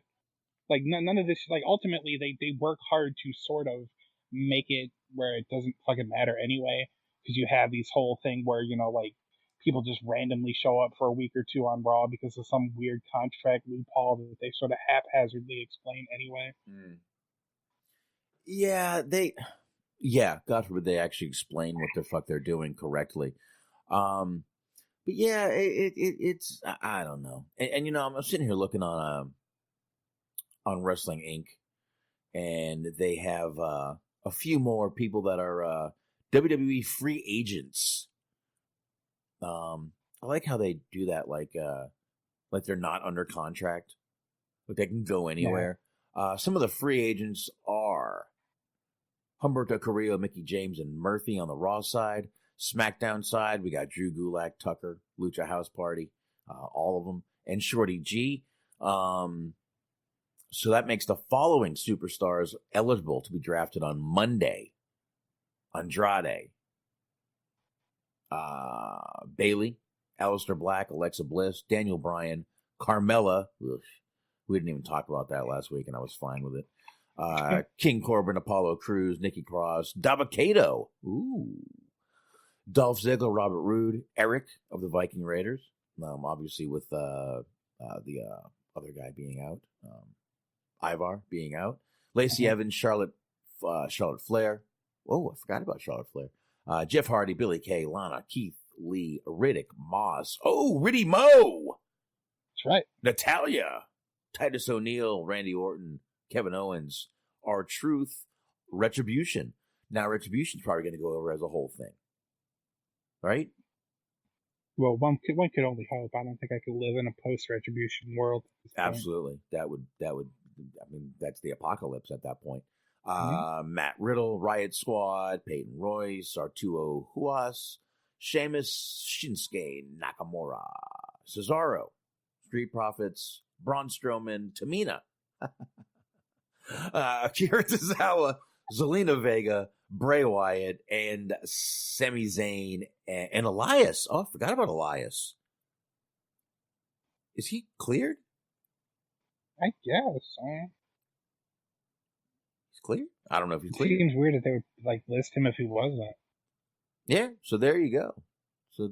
We will see some of those people that I just mentioned drafted Monday night, and we will find out who that is. Obviously, we will get into that Wednesday and figure out what's going on there and go from there. But, man. And it looks like they're having 3 Hell in a Cell matches. Another one was announced tonight on SmackDown. That was between. Oh, geez, that was between. Geez, Smark, help me here. Sasha and Bailey, right? No. Yeah, Sasha and Bailey. They also announced it. I don't know if they were already announcing that, but there was an I Quit match. Hell in the Cell. There you go. So that's all I got there. So I guess we get into the meat and taters of tonight. The meat and the taters? Well, I think before we get into that a little bit, I wanted to talk a little bit about, there's this big event in independent wrestling this weekend. They're making up for the WrestleMania cancellations. So they're doing a thing called The Collective. There's a bunch of independent promotions, GCW, Southern Underground Pro, name a couple. They're all getting together and they're all running. There's like, I think about 7 or 8 shows maybe this weekend. There's a bunch of shows this weekend, all within, like all happening at one venue within the course of the weekend. It's pretty cool in that regard. But one of the Sunday night, they're going to be doing Josh Barnett Bloodsport. So it's a kind of a more fleshed out version of the Raw Underground stuff. Yep. They're going to have Chris Dickinson versus John Moxley, so that's going to be kind of fun. There was one though. I'm getting the card right now as I try to stall for time. But Saturday, they're doing Joey Janela Spring Break 4, which that's always a very interesting sort of card. But yeah, I'll just go based on memory because I remember most of the card pretty well. They're going to have Leo Rush versus ACH is going to be on that show. We've talked about both of them at length, so that's kind of they were the bulk of our material for a little while there. True. That's going to be interesting. The Rascals versus Iron Beast. That's going to be a lot of fun. There was a six-man match. Alex Zane, Blake Christian, and Jordan Oliver versus Team Pazuzu. It's going to be Chris Dickinson and Santana and Ortiz. I'm looking forward to that because sometimes they don't always have the best opportunity. It changed now after the parking lot brawl match, but AEW wasn't showcasing them to the best of their abilities, I thought. So it's going to be kind of cool to see them on the independent scene again, if only for one night. Right. But I bring this up for a reason. Now, I'm talking about Joey Janela's Spring Break. Joey Janela, obviously, it's named after him, so presumably he's going to be in the main event. I don't know if you know anything about this card, so we're going to play a little bit of a fun guessing game because I don't think you're going to get it. But would you care to guess as to who his opponent is? David Arquette? No, not quite. Okay. Like I said, it's a singles match. So for the presumed main event of Joey Janela Spring Break 4, it's going to be Joey Janela versus Ricky Morton. No. That Ricky Morton by himself as a singles competitor. I think it's going to be interesting because this might end up being what ends up ending Cornette. Because I could already see him. I already imagine that Ricky Morton's going to do some type of fucking comedy spot, and it's just there's going to be a hemorrhage from poor Corny. Motherfucker, we got Jelly Nutella going up against my man Ricky fucking Morton. And what the fuck is going on here? Okay. Yeah, he's going to disassociate with him at the end of this weekend. And I want to see why. That's the big draw. Is what is he going to do that's going to make Cornette hate him? Ricky Morton. He broke out the Canadian Destroyer because it was Rock and Roll Express versus LAX at the time. Fucking sellout. Ricky fucking Morton, goddammit. Motherfucker. Oh my god. Oh god, I can't wait to hear Cornette review that match. Yeah, it's gonna be a lot of fun. Like Antex said, they're doing a show called For the Culture right now, and JTG is on the card. I'm interested about that. What was interesting, I didn't realize about JTG is he's only 35. Yeah. So this motherfucker, like, there's a chance. They were saying, I was reading that they were kind of trying to get a return going, Crime Time, to try to make it back to WWE, see what they can do about that before obviously what happened, and that's terrible. But I mean, he's still very young for a wrestling wise. Well, and I hate to say WWE would snatch him up for the publicity of it, but WWE would snatch him up once again for the publicity of it. We know they would stoop to that level. I don't think I'm saying anything out of school or anything that people don't know that they would do. I think they would do it, and I think they would milk the Shad Gaspard thing, and I kind of hope he doesn't go back because I think that's what will end up happening.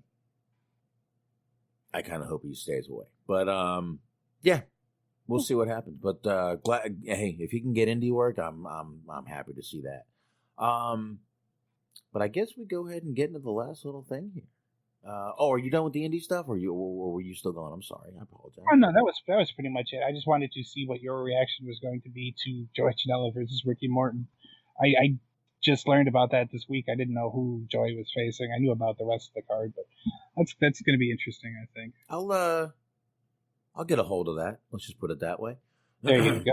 I'll get a hold of that, and I'll at least, at minimum, I will watch that match, and we'll talk about it Wednesday night. So I guess we go ahead and get into a little bit of Marty Jannetty now. Marty Jannetty apparently was assaulted in New York City this week. Marty Jannetty took to Facebook the other day and posted about how they jumped him. They is in quotations. Jumped him while he was waiting at JFK Airport to fly back home. Also said he was taken to the Jamaica Medical Center in Queens. That is Jamaica, Queens, not actually Jamaica in Jamaica.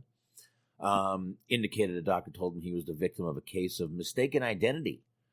He wrote, okay, I am going to read this in Marty Jannetty phonetics, so please bear with me. He wrote, and I quote, "Dude, where is my phone? ...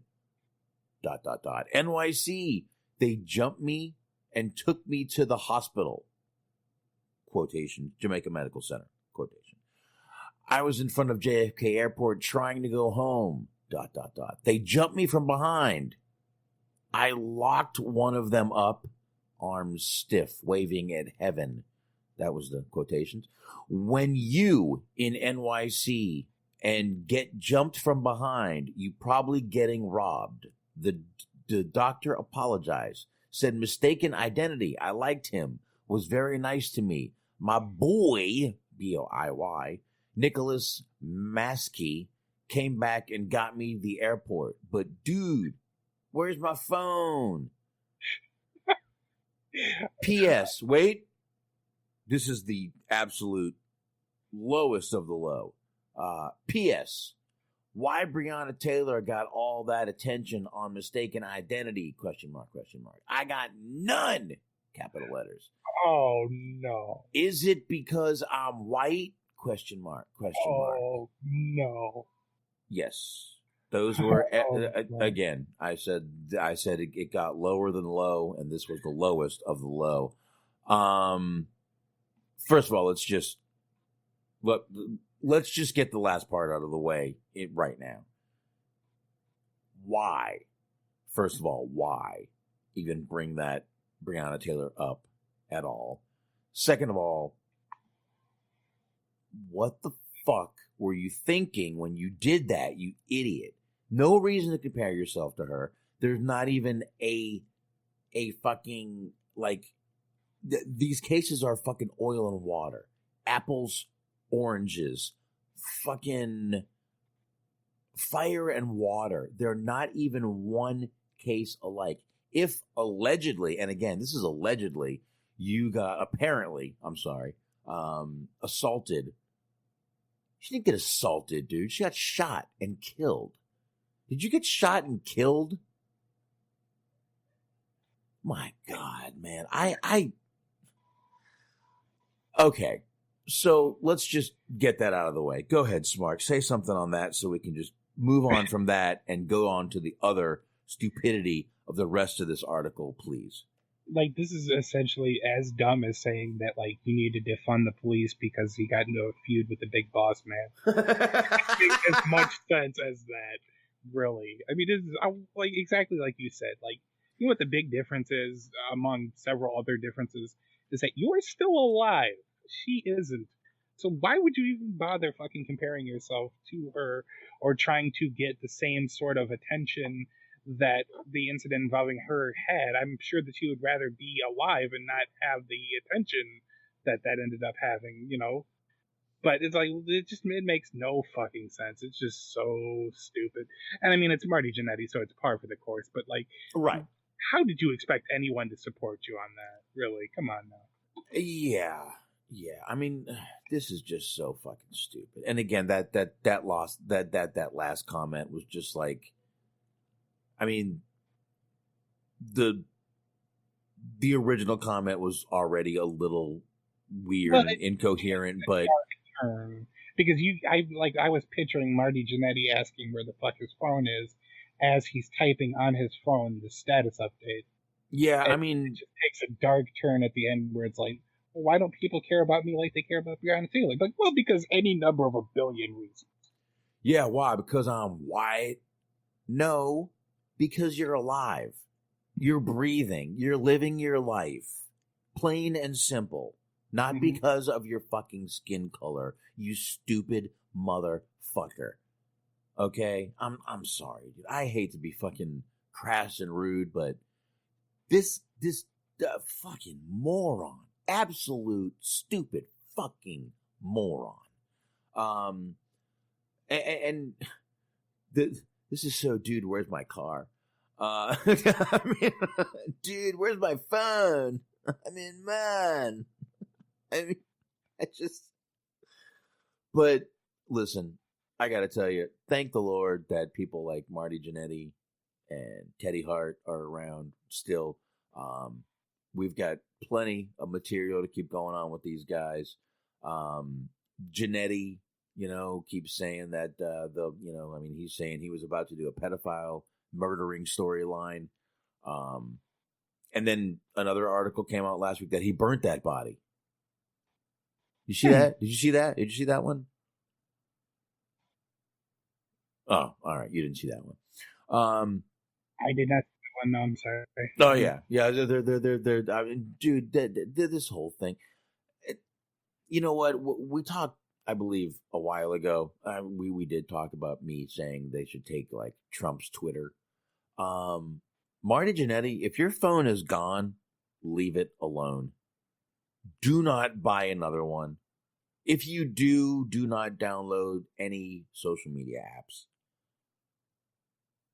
Just no need. No need.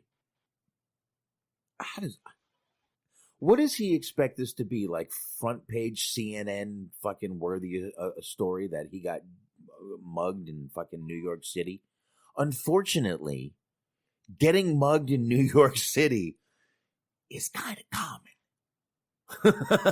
I mean, yeah, it's not like, hey, you can get mugged in New York City.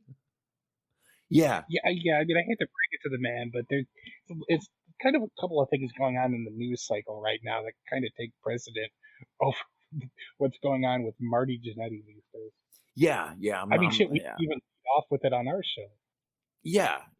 I'm not quite sure the news cycle really is into Marty Jannetty stories. I mean, if this were maybe 1992, maybe we could do that.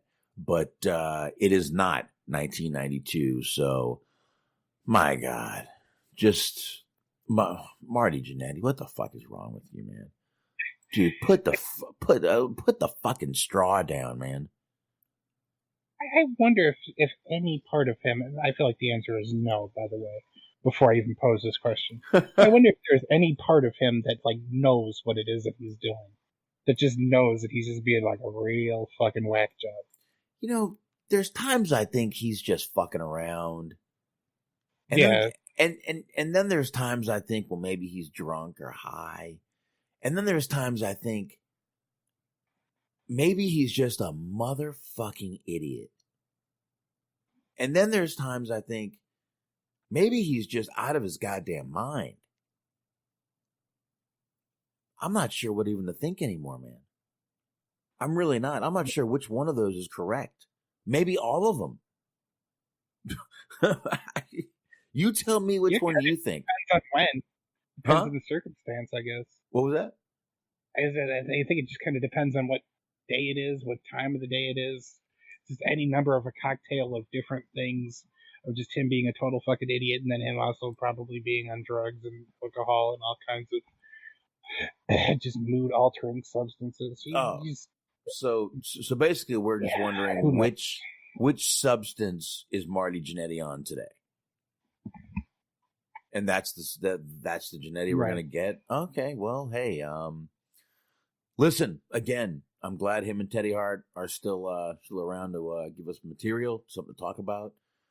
Otherwise, this show would have been about an hour and 40 minutes long. But Martin Jannetty, maybe you should just stay the fuck home. I mean, I feel like maybe somebody stole your phone, like for your benefit. Yeah, you know what, Marty? Put on a mask and go in your house. Just stay there. Just fucking stay there. That's it. Done. Over with. I don't know, man. I've got nothing else. What do you got? No, I think that pretty much covers it. I think if we did talk about how it's Eddie Guerrero's birthday. So if you want to do service to his name, maybe check out, and you want to keep it related to this month, 1997 Halloween Havoc had a really good match with Rey Mysterio. There you go. Yeah. Definitely. Most definitely go ahead and do that. All right. So I guess we're going to go ahead and wrap up. Man, it's only 11:35 here. I know it's 12:30 there, but nice. Wrapping up nice. We got a lot of news covered tonight. I'm liking doing the news first, especially on Fridays. I think Fridays we're going to definitely stick with doing the news first, and Wednesdays we'll do a little different. We'll go ahead and switch up the shows a little bit, give them a little bit of a dynamic to each of them. And on that note, once again, definitely want to check out the high marks over there, Cheeseman Mojo and G Wiz. You can check them out on mixler.com/metalmit with 2 T's network, 8:30 p.m. Eastern Time, Sunday nights. And, of course, you got Bobby Anthem, you got Bobby Blades on the Inhuman Experience. You want to check them out on all the usual podcast platforms. And Unscripted Wrestling Podcast with Eric, Doug, Daniel, and the whole crew over there. Want to check out those guys. I am losing Smark at the end of the fucking show. I'll try to get him back before that happens because he's got to plug the Plant Raconteur. But check those guys out on Blog Talk Radio and all the usual podcast platforms. And, of course, Stephen Milan. Definitely want to check him out. You want to check him out on letterboxd.com/Stephen Milan. There is 2 L's in Milan. He is reviewing films over there. Over 7,000 films reviewed. And listen, he doesn't review just the top films that are out. He reviews some very obscure films, especially some of the obscure horror films over there. You definitely want to go check out Stephen Milan over there. Once again, letterboxd, boxd.com/Stephen Milan, 2 L's in Milan. Check him out over there. And of course, you can rate us. You can review us. You can subscribe to us. You can follow us on Spreaker. You can get us on Facebook.com/DirtSheetDudes right there. You can follow our page. Twitter, Dirt Sheet Dudes. Email, same thing. And of course, Stitcher, iHeartRadio, Spotify, Google, TuneIn, Player FM, anywhere you get good podcasts from. And it does not look like I'm going to get Smart back before the end of this. Oh, wait a minute. Here we go. All right, Smart, go ahead with the plugs and we'll wrap it up. All right, there we go. We had a little bit of an internet hiccup there. Sorry about that. But of course, once again, forever and for always, it is time to talk about our friends at Planet Raconteur, the Planet Raconteur podcast with the most powerful voice in podcasting, Bobby Anthem. You got Papa Dave Sincere, and if you act now, they'll even throw in Yuck Nasty for no additional charge. Woo! You can't beat that fucking deal. Yeah. I'll tell you what, go ahead and check out all 12 episodes or standalone stories. Anything you want, they got it for you. Check them out wherever you get your podcast, wherever you get your podcasts. There you go. Once again, everyone in the chat room, appreciate you guys joining us tonight. Appreciate everyone in there. Appreciate everyone downloading this show. However you listen, we do appreciate it. I promise you, it means a lot to me that you guys are still listening. And, of course, we will see you guys Wednesday night. Have a great weekend. Enjoy. Check out some of the indie shows that Smart just mentioned before we got out of here. And we will see you guys. See you. Adios. It's alright.